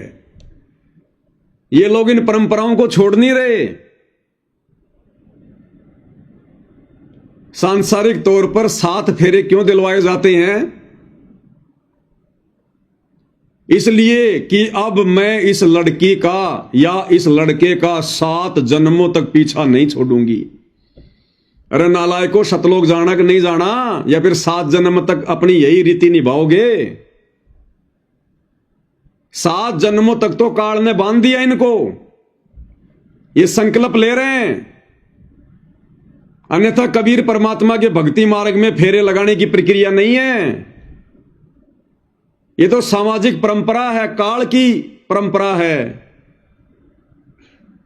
अग्नि के चारों तरफ 7 फेरे लेने का मतलब कि 7 जन्मों तक हम एक दूसरे के बन के रहेंगे। तो सतलोक क्या खाक जाएंगे? ये 7 जन्म तो ये धक्के खाएंगे ये अभी।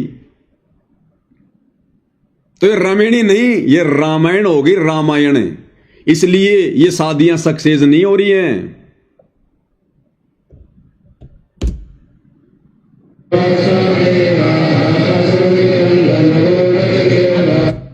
और भाई ये कपड़ा क्यों बांधा गया है? लड़का लड़की बीच में सफेद सा कपड़ा लेके चल रहे हैं, टोवेल। क्यों भाई? अरे अगर इतना ही डर है छोड़ने का तो क्यों रमेणी कर रहे हो? पहले बात पक्की कर लो। अरे पहले आपस में बात पक्की कर लो भाई, तू मेरे को छोड़ेगा तो नहीं। इनको इतना डर लग रहा है, बाद की तो बात छोड़ो, कहीं रमेणी करते करते छोड़ के ना भाग जाए मेरे को। कपड़े से एक दूसरे को पकड़ रखा है और फिर ये कहते हम भगत हैं, हम सामाजिक परंपराओं को नहीं मानते, हम पाखंड को नहीं मानते, और सारा का सारा पाखंड कर रहे हैं। परमेश्वर के मार्ग में 7 चक्कर लगाने की प्रक्रिया नहीं है, लेकिन ये लगा रहे हैं। लड़का लड़की दोनों सफेद कपड़े को पकड़ के चल रहे हैं। इस परमात्मा के मार्ग में ये प्रक्रिया नहीं है। यहां तो वचन से एक दूसरे के होते हैं। अरे तुम तो समाज की परंपराओं को निर्वाह कर रहे हो। तुम शास्त्र अनुकूल भक्ति में शास्त्र विरुद्ध पाखंड कहां से ला रहे हो भाई?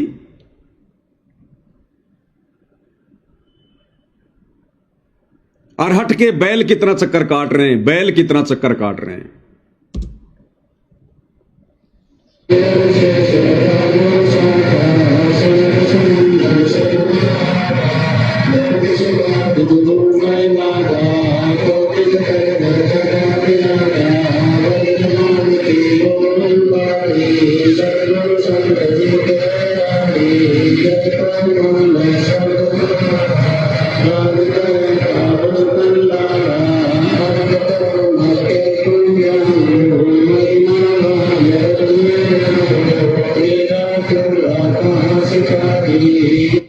अब बताओ, इस बहन का जो पति है वो तो इसके पीछे चल रहा है और हाथ ही आगे वाले के जोड़ रही है।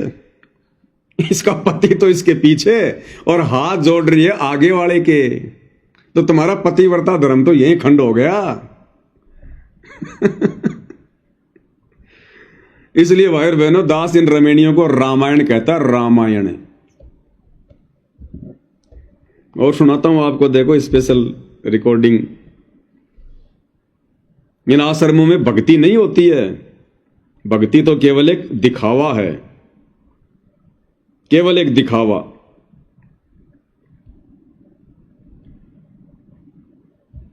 यहां तो अभी तक तो भक्तों की हवस ही पूरी नहीं हो रही, भक्तों की हवस ही पूरी नहीं हो रही भाई और बहनों। अभी तो भक्ति तो बहुत दूर की बात है। ये रिकॉर्डिंग सुनाता हूं आपको। एक भगत सतगुरु रामपाल जी का, मध्य प्रदेश का, फौज की नौकरी से सूबेदार से रिटायरमेंट होके आया।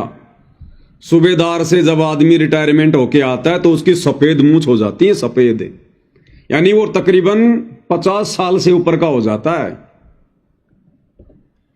50-55 साल का। और उसके बाद वो रमेणी करने की इच्छा जाहिर कर रहा, बुढ़ापे में रमेणी करने की। और किस प्रकार से ये आश्रम वाले फिर उनके आपस में संबंध स्थापित करवाते हैं, और देखना फिर किस प्रकार से हंस हंस के बातें की जा रही हैं। जो बिचौलिया है इनका, वो दोनों की बात करवा रहा है, और बीच में एक दूसरी लड़की है जो बात कर रही है। जब वो लड़की को इस बात का पता चला, क्योंकि वो कह रहा कि भगत जी सूबेदार से रिटायरमेंट है, खुद का मकान है, 40,000 रुपए पेंशन आती है, तो बीच में जो दूसरी जो बहन है हमारी, जो लड़की है इन आश्रमों से जुड़ी हुई, वो दांत निकाल निकाल के हंस रही है और कह रही है फिर तो मेरी करवा दे पहले। अगर इसके पास इतना पैसा है, इतनी पेंशन आ रही है, तो मेरी करवा दे इसे। ये भक्ति हो रही है भाई और बहनों, भड़वागिरी हो रही है, भड़वागिरी। सुनिएगा।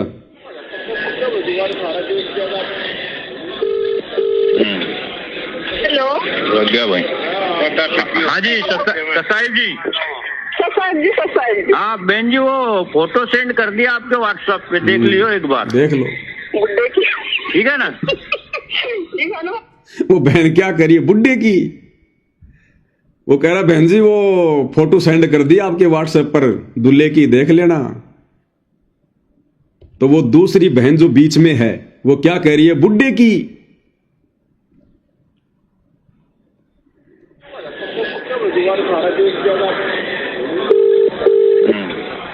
हेलो, गया भाई। हाँ जी ससाइब जी।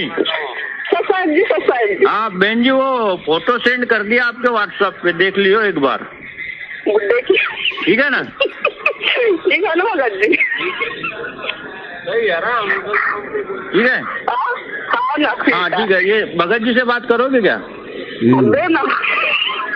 हेलो। हेलो। हाँ बात कर रहे क्या?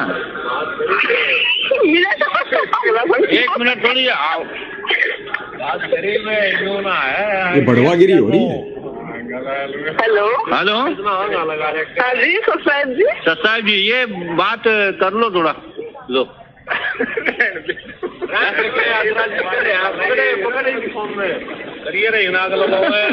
हेलो। हेलो। हाँ ये भगत, साथ वाले भगत जी है ना, इनसे ही बात कर लो आप। ये जो साथ वाले भगत जी, लो जी बात कर लो भगत जी। हाँ बहन जी, ये राजेंद्र भगत जी है नाम इनका, हरियाणा से।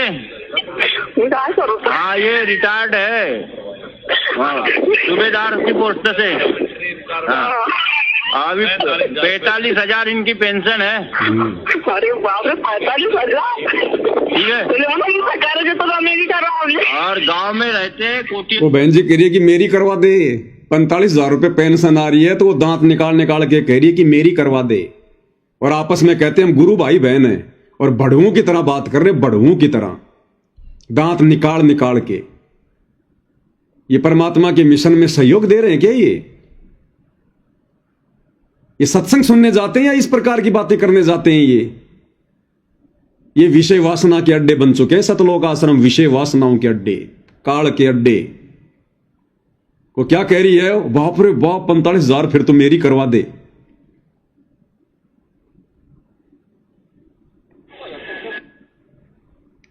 ये शुरू से होता है, फिर से सुनो क्या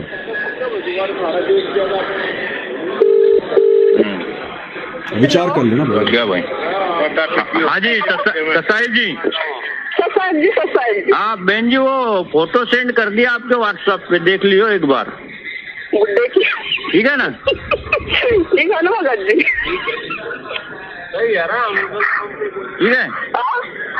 हाँ ठीक है। ये भगत शुरू में करेगी बुड्ढे की फोटो, और जब पता चला कि 45,000 रुपए पेंशन है, फिर उस बुड्ढे में उसको जवान दिखाई दे रहा, जवान है वो। बुड्ढा भी फिर उसको जवान दिखाई देने लग गया। बोले फिर तो मेरी करवा दे। जी से बात करोगे क्या? देना।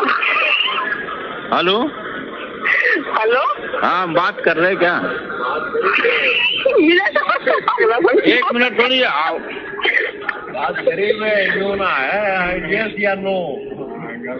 हेलो। हेलो हाँ जी ससाई जी। ससाई जी, ये बात कर लो थोड़ा। लो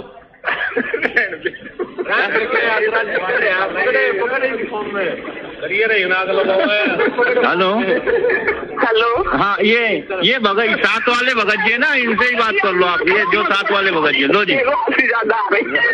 बात कर लो भगत जी। मनोहर भगत जी। हाँ बहन जी, ये राजेंद्र भगत जी है नाम इनका, हरियाणा से। हाँ ये रिटायर्ड है, हाँ सूबेदार की पोस्ट से। हाँ अभी 45,000 इनकी पेंशन है। अरे बाप रे, 45,000। ठीक है, तो मेरी कर रहा हूँ। और गांव में रहते, कोठी अच्छी बनाई है, बेहतरीन। ठीक बेहतरीन है? कोठी। हाँ अभी चल रहा काम उसका। तो आप यदि मतलब यहाँ भोपाल कार्यक्रम में आते हो तो 17 तारीख को कर ले क्या इनको तैयार? कर लो ना यार, 17 तारीख को मेरी ट्रेनिंग कर देना। जी जी बहन जी, ठीक है बहन जी, सस्ता है। बुला रही हूँ 17 तारीख को, मेरी कर देना। अब बताओ भाई और बहनों, भोपाल कार्यक्रम में आ रही हो तो इनको कर दे तैयार। उस बुड्ढे को तैयार कर रहे हैं रमेणी के लिए, और वो कह रही है कि मेरी कर देना। फिर तो अगर बेहतरीन कोठी है, 45,000 रुपये पेंशन आ रही है, फिर इसको बुड्ढे में जवान दिखाई देने लग गया। तो इन आश्रमों में इसलिए भाई और बहनों दास कहता है कि ये राजनीति के अड्डे, विषय वासनाओं के अड्डे, भड़वागिरी के अड्डे। भक्ति नाम की वहां पर बूंद भी नहीं है, बूंद भी। ये आपकी आंखों के सामने है। दास कोई पीछे से नहीं बोलता। इसलिए दास कह रहा है कि इन आश्रमों में जाने वाला सतगुरु रामपाल जी के निकट भी नहीं है, नजदीक भी। इसलिए दास इन रमेणियों को रामायण कहता है, रामायण। तो देखा किस प्रकार से अरहट के बैल की तरह एक दूसरे के साथ में बांध के और उन्हीं सामाजिक परंपराओं का निर्वाह करते हुए फिर तुमने छोड़ा क्या? गहना इन्होंने पहन रखा, सोना चांदी इन्होंने पहन रखा, सामाजिक जो परंपराएं तुम निभा रहे, फिर तुमने छोड़ा क्या? सिर्फ नाम रख लिया रमेणी, बाकी काम सारे रामायण वाले। और दिखाता हूं, देखो दूसरी आपको एक, ये देखो।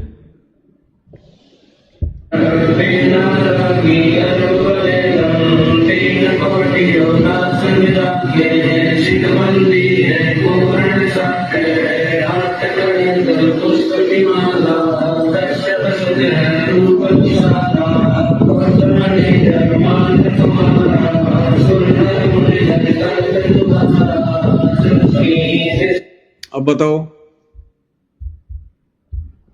फेरे का तो कोई मतलब ही नहीं निकलता रमेणी में, फेरे का तो कोई मतलब ही नहीं है। और दिखाते हैं आपको, देखना कितना गहना पहन रखा इस बहन ने। हे भगवान, जगत वाली भी शर्मा जाए। परमात्मा की शरण में देखो इसके हाथों में, देखो इसके कान में, देखो मोटे मोटे झुमके, नाक में यहां पर माथे पर गले में कितना मोटा हार पहन रखा है, हाथों में देखो पूरा जैसे वो बंजारे पहनते हैं ना हाथों में यहां तक है। और इसका ब्लाउज देखो, गुरुदेव भगवान कहते हैं कि माता बहनों ने कोहनी से नीचे तक के पहनने चाहिए ब्लाउज वगैरह, जिनकी बाजू नीचे तक की हो। ये शादी का जोड़ा क्या छोड़ा इन लोगों ने। वही विवाह आज आप देख रहे हो, उस परमेश्वर की कृपा से परमात्मा ने हमारा ज्ञान हटा दिया।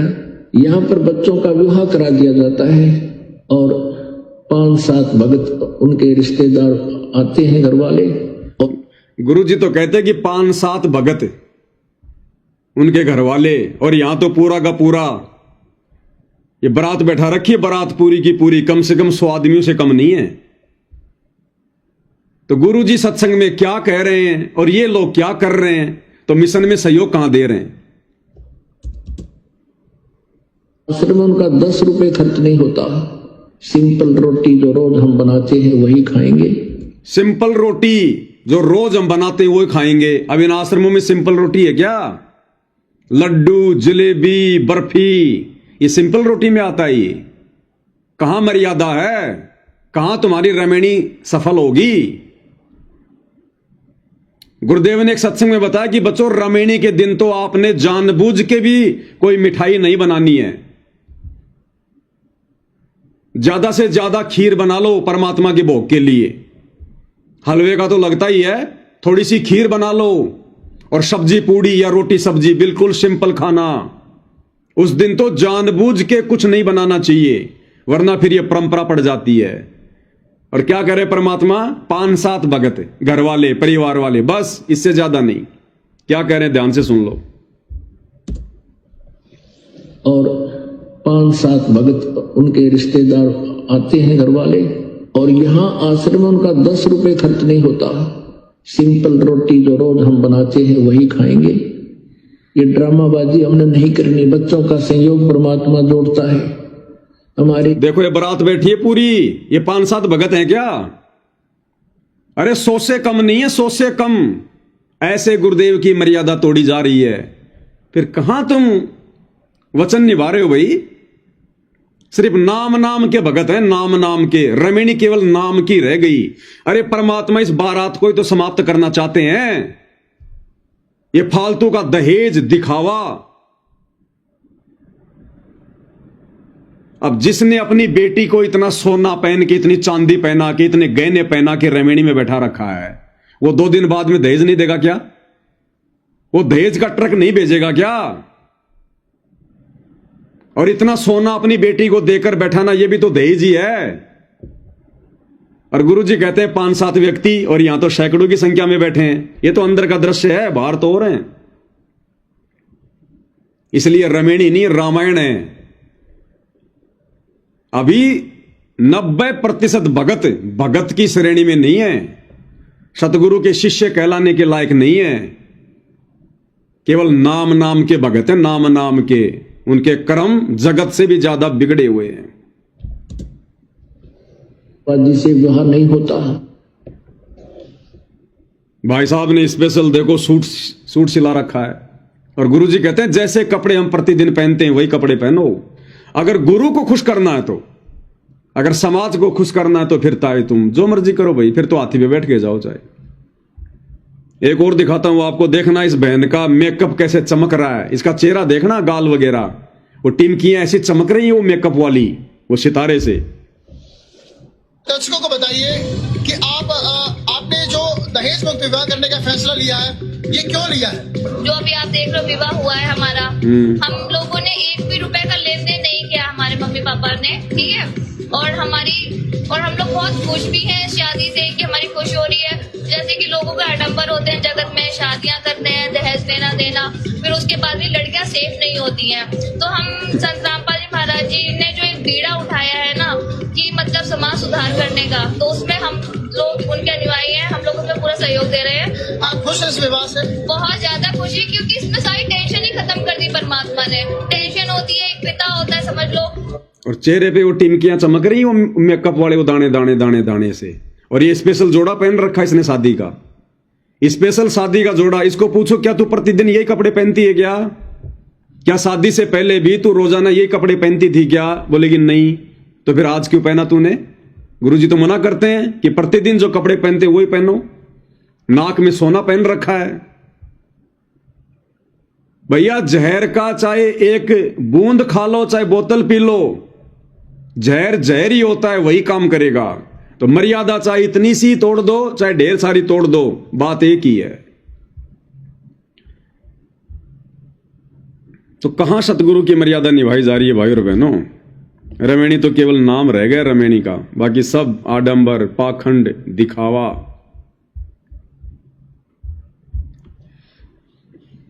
इसलिए भाई और बहनों, पूज्य गुरुदेव भगवान को वर्तमान में ये इतना संघर्ष करना पड़ रहा है, क्योंकि उनके बच्चे उनका सहयोग नहीं कर रहे, उनके भगत उनका सहयोग नहीं कर रहे। जिस विधि से गुरुदेव ने भक्ति मार्ग पर चलने की आज्ञा दी थी उस विधि से नहीं चल रहे हैं। इसलिए आप और हम सत्सेवक भाई बहनों के पास में बहुत अच्छा मौका है, बहुत जबरदस्त मौका है गुरुदेव के चरणों में जगह बनाने का, गुरुदेव के हृदय में समाने का। क्योंकि वर्तमान में सत्सेवकों के अलावा धरती पर कोई भी नहीं है जो गुरु भगवान की मर्यादाओं के अनुसार जो भक्ति कर रहा हो, जो उनके वचनों पे चल रहा हो। और जो उनके वचनों पे नहीं चलता, उनकी मर्यादाओं में रह के भक्ति नहीं करता, गुरु उनकी तरफ ध्यान देना छोड़ देता है। तो वर्तमान में भाई और बहनों बहुत ही जबरदस्त मौका हम सत्सेवकों के पास में गुरुदेव भगवान की नजरों में आने का। और यदि इस भगवान की हम नजरों में आ गए भाई और बहनों, इस भगवान ने यदि एक नजर भी हम पे डाल दी अपनी मेहर की, अपने प्यार की, हमारा तो बेड़ा पार हो जाएगा, बेड़ा पार। तो कौन होगी ऐसी मूर्ख आत्मा जो ऐसा मौका चूकेगी? इसलिए हम सत्सेवक भाई बहनों ने बहुत ही सिंपल तरीके से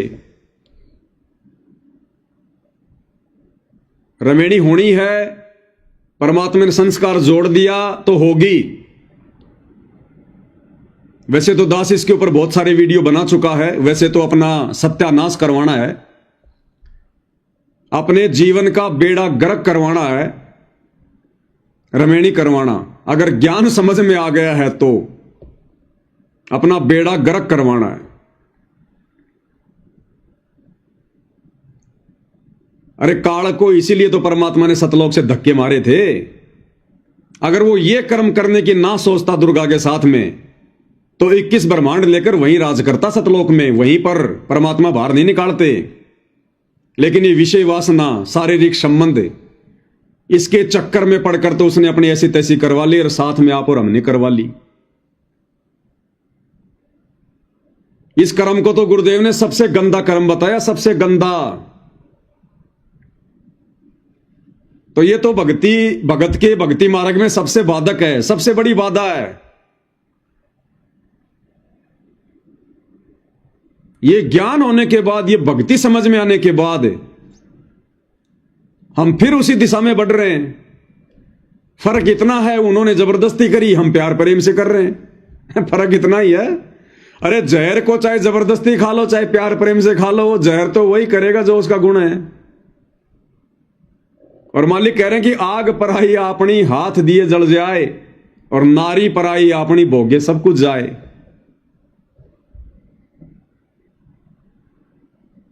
तो भाई और बहनों देखो, समझदार आत्माएं तो उनकी तो गति अलग होती है। संतों समझों की मति, और जो समझ गया इस भक्ति मार्ग को, इस अध्यात्म को, उसकी तो बात ही अलग होती है भाई और बहनों। वो तो इन विषय वासनाओं के निकट भी नहीं जाएगा। अरे परमात्मा की तो मजबूरी थी भाई, क्या करे। परमात्मा ने उसको श्राप ही ऐसा दे दिया, और श्राप दिया आप और हमारी भलाई के लिए, हमारे हित के लिए, कि तू प्रतिदिन 1 लाख मनुष्य शरीरधारी आत्माओं के सूक्ष्म शरीर की वासना खाएगा।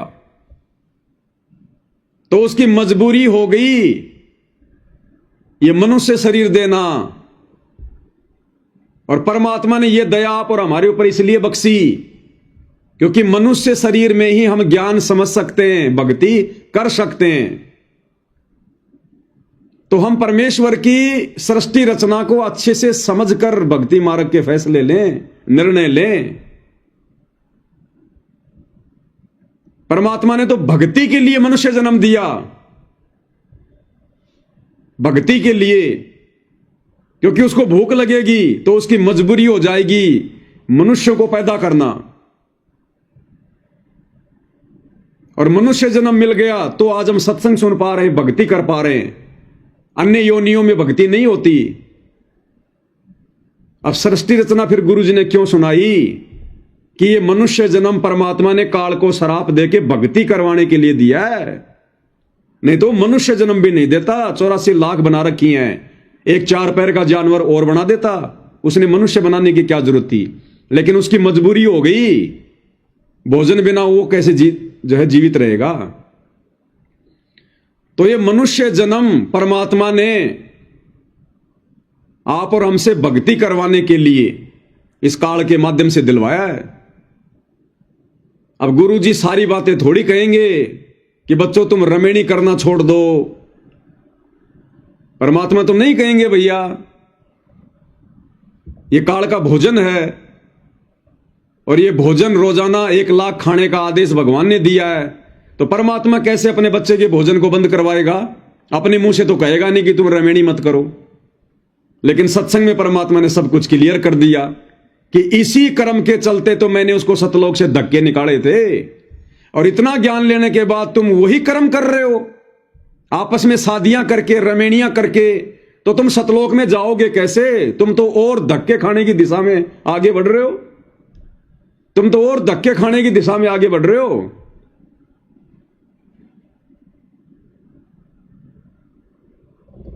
लेकिन फिर भी भाई और बहनों, अगर बच्चे नहीं मानते हैं तो फिर माता पिता की मजबूरी बन जाती है। तो ठीक है भाई, जिम्मेदारी तो मां बाप ने निभानी पड़ेगी अपनी, लेकिन उस जिम्मेदारी को निभाते समय अपनी मर्यादाओं को विशेष ध्यान में रखना है। विशेष तौर पर अपनी मर्यादा नहीं टूटने देनी बिल्कुल भी। लड़के वाले ने लड़की वाली से, लड़की वाले ने लड़के वाले से पहले क्लियर कर लेना है, चाहे जगत में करो चाहे भक्ति मार्ग में करो। अपनी मर्यादाओं को पहले आगे रख दो कि साहब आप फिर एंड टाइम पे ड्रामा करोगे, पाखंड करोगे, हमें बिल्कुल भी पसंद नहीं होगा। ये हमारी मर्यादा है, हमारे गुरुदेव भगवान की मर्यादा है। इस प्रकार से हम आपकी बच्ची को लेकर जाएंगे, ना कोई आडंबर, ना कोई पाखंड, ना फालतू का कोई मिठाई चटाई, ना विशेष कोई व्यंजन, ना कोई ड्रामेबाजी, ना कोई गहना गाठी दिखावा मेकअप, कुछ नहीं, ना फालतू की बारात इकट्ठा करना। यहां पर पहले क्लियर कर लो ताकि मर्यादा ना टूटे, क्योंकि रूठो चाहे जग सारा, रूठे ना परमेश्वर हमारा, इन्हीं का है परम सहारा। तो भाई समझो कि तो मती कुछ और है। अरे ये बात समझ में आई ब्रह्मा जी के 5 पुत्रों को, सनक सनंदन संत कुमार को, उनको समझ में आई ये बात। उन्होंने भगवान से एक ही वरदान मांग लिया कि भगवान अब 5 वर्ष से ज्यादा हमारी आयु ना बढ़े। उन्होंने ऐसा वरदान मांग लिया कि 5 वर्ष से ज्यादा हमारी आयु ना बढ़े।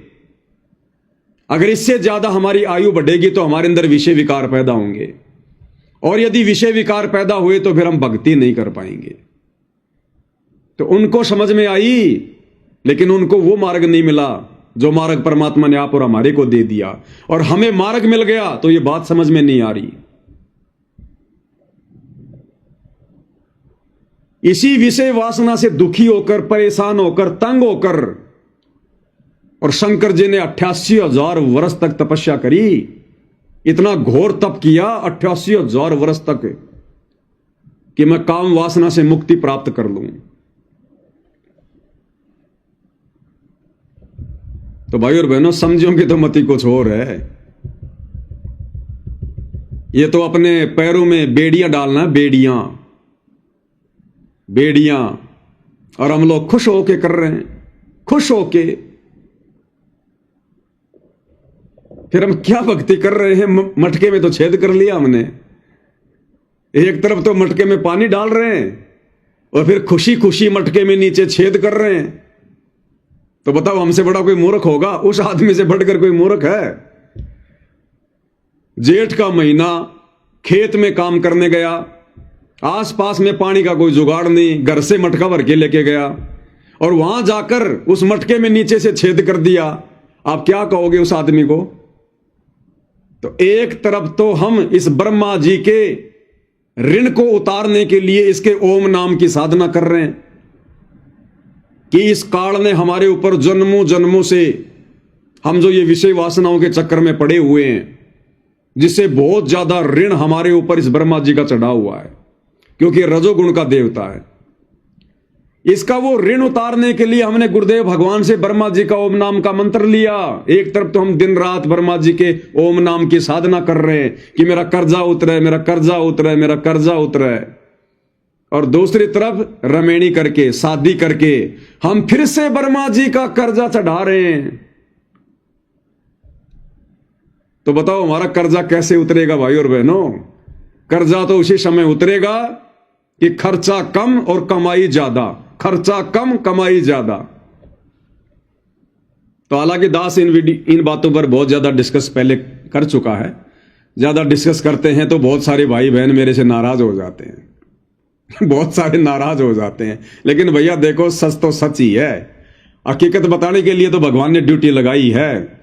जीव लाख बार नाराज हो जाए कोई दिक्कत नहीं है, लेकिन ये परमात्मा अगर एक बार नाराज हो गया ना तो बात बहुत ज्यादा बिगड़ जाएगी।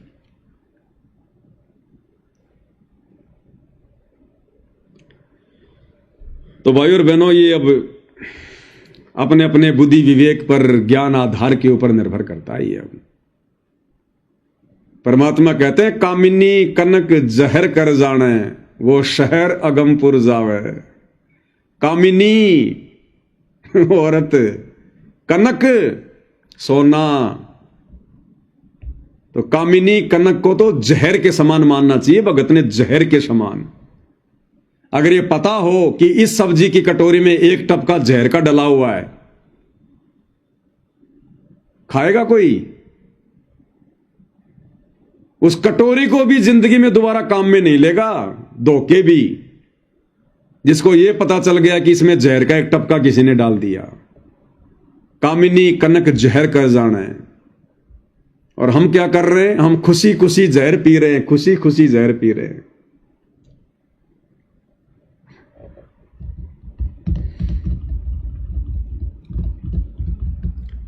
तो भाई और बहनों, फिर भी अगर माता पिता की मजबूरी है, बच्चे नहीं मानते हैं, देखो इसमें बहुत सारी बातें हैं।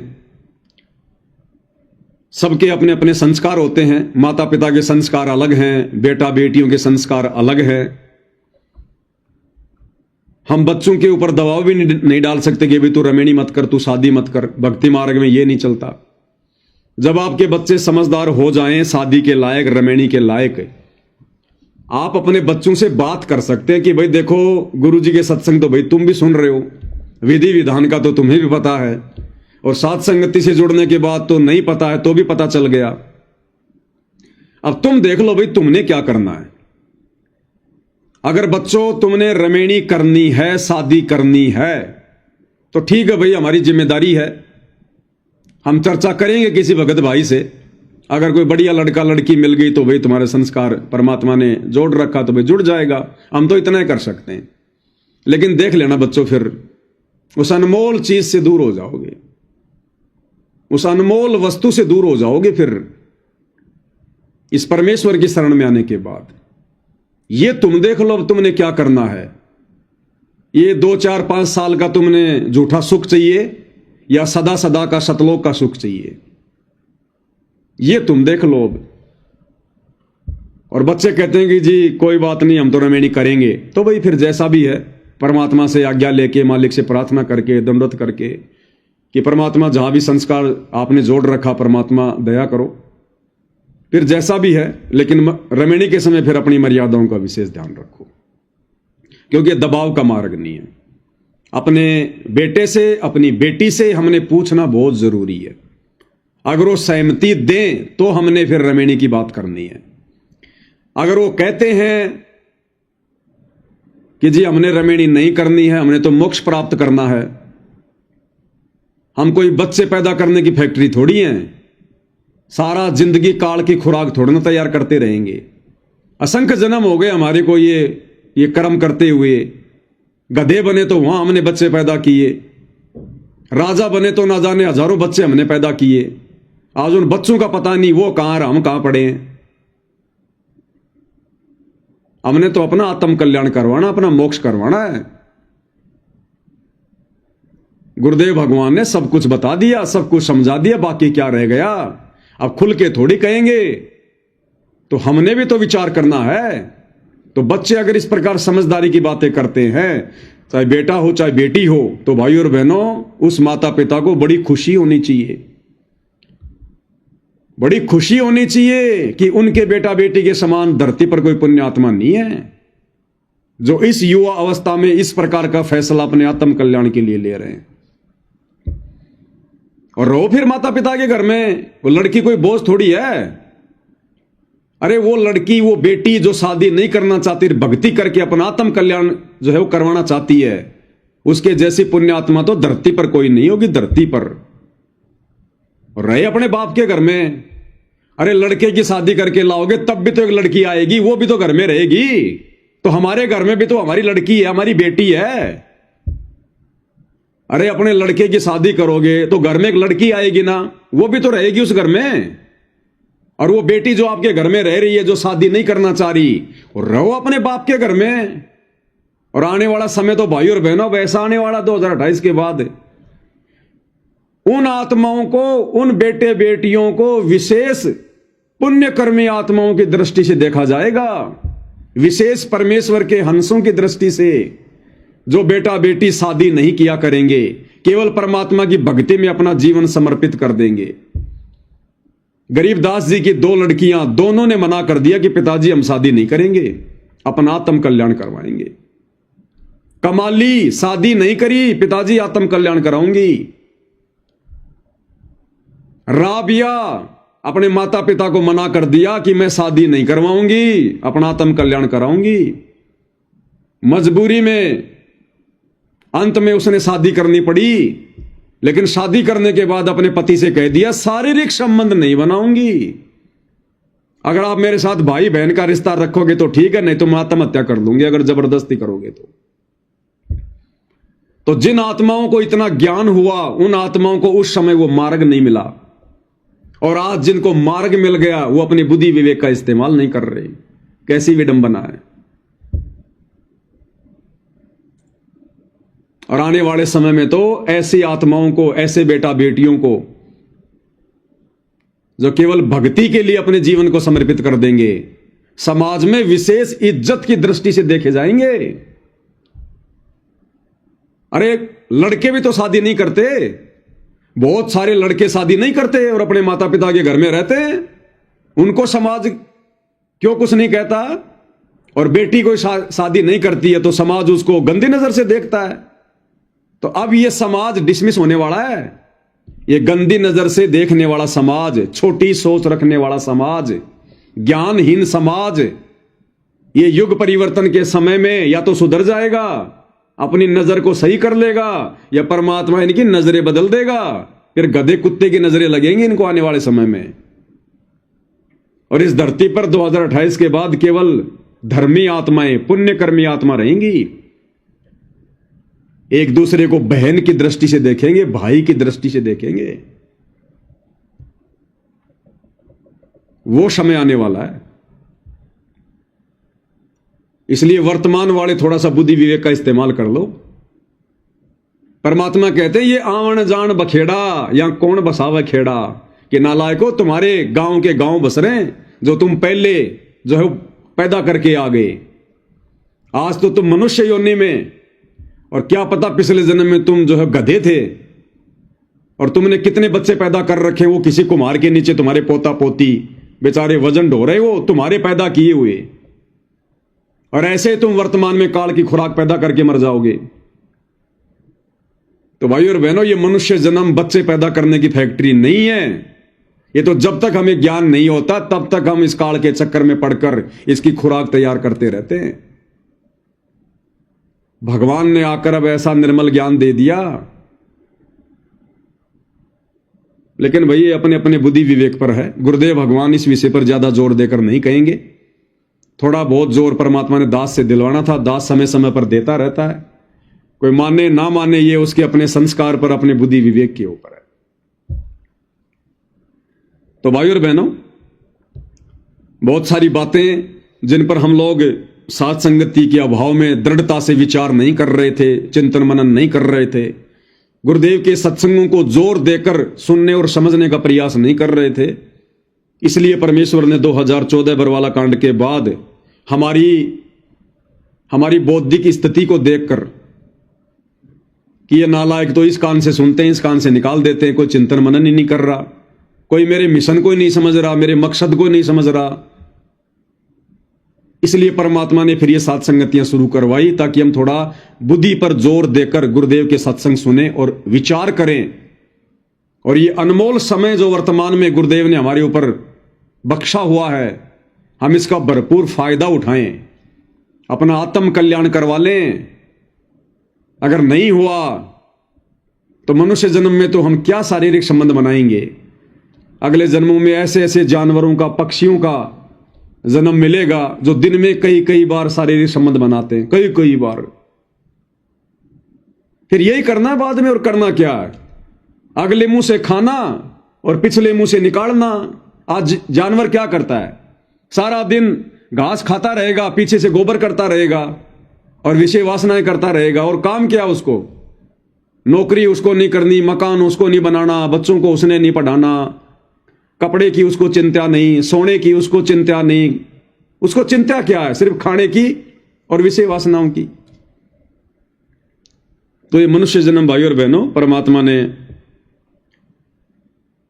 हमें जिन 2 लाइनों में समझाया ना, वो 2 लाइन इतनी आसान नहीं है कि मानव जन्म दुर्लभ है, ये मिले ना बारंबार, तरवर से पत्ता टूट पड़ा भौर न लगता डार। बस हमने तो 2 लाइनें सुन ली और बस आगे बढ़ लिए। इन 2 लाइनों के जिस दिन अर्थ को समझ जाएंगे ना कि मनुष्य जन्म क्यों दुर्लभ है, कैसे दुर्लभ है और क्यों बार बार नहीं मिलता, उसके बाद भाई और बहनों हम कांटे की तरह सूख जाएंगे, कांटे की तरह। डर लगेगा यूं, सतगुरु के दरबार में मेरे थर थर कांपे दे, और ना जाने किसी बात पर हमारा बिगड़ ना जावे नहीं। तो काल ने वो प्रेम, वो प्यार अपने बाप से विषय वासनाओं के चक्कर में आके बिगाड़ लिया था, और आज हम क्या करने जा रहे हैं, विषय वासनाओं के चक्कर में पड़कर परमात्मा से प्रेम बढ़ाने जा रहे हैं या फिर काल की तरह बिगाड़ने जा रहे हैं। ये भाई अपने अपने बौद्धिक स्तर से विचार कर लेना। तो भाई और बहनों, आज की सात संगति में गुरुदेव भगवान के आशीर्वाद से केवल इतना ही। आगे परमेश्वर की रजा होगी, दया होगी, तो फिर से सभी भाई बहनों के सामने परमेश्वर की महिमा में उपस्थित होंगे।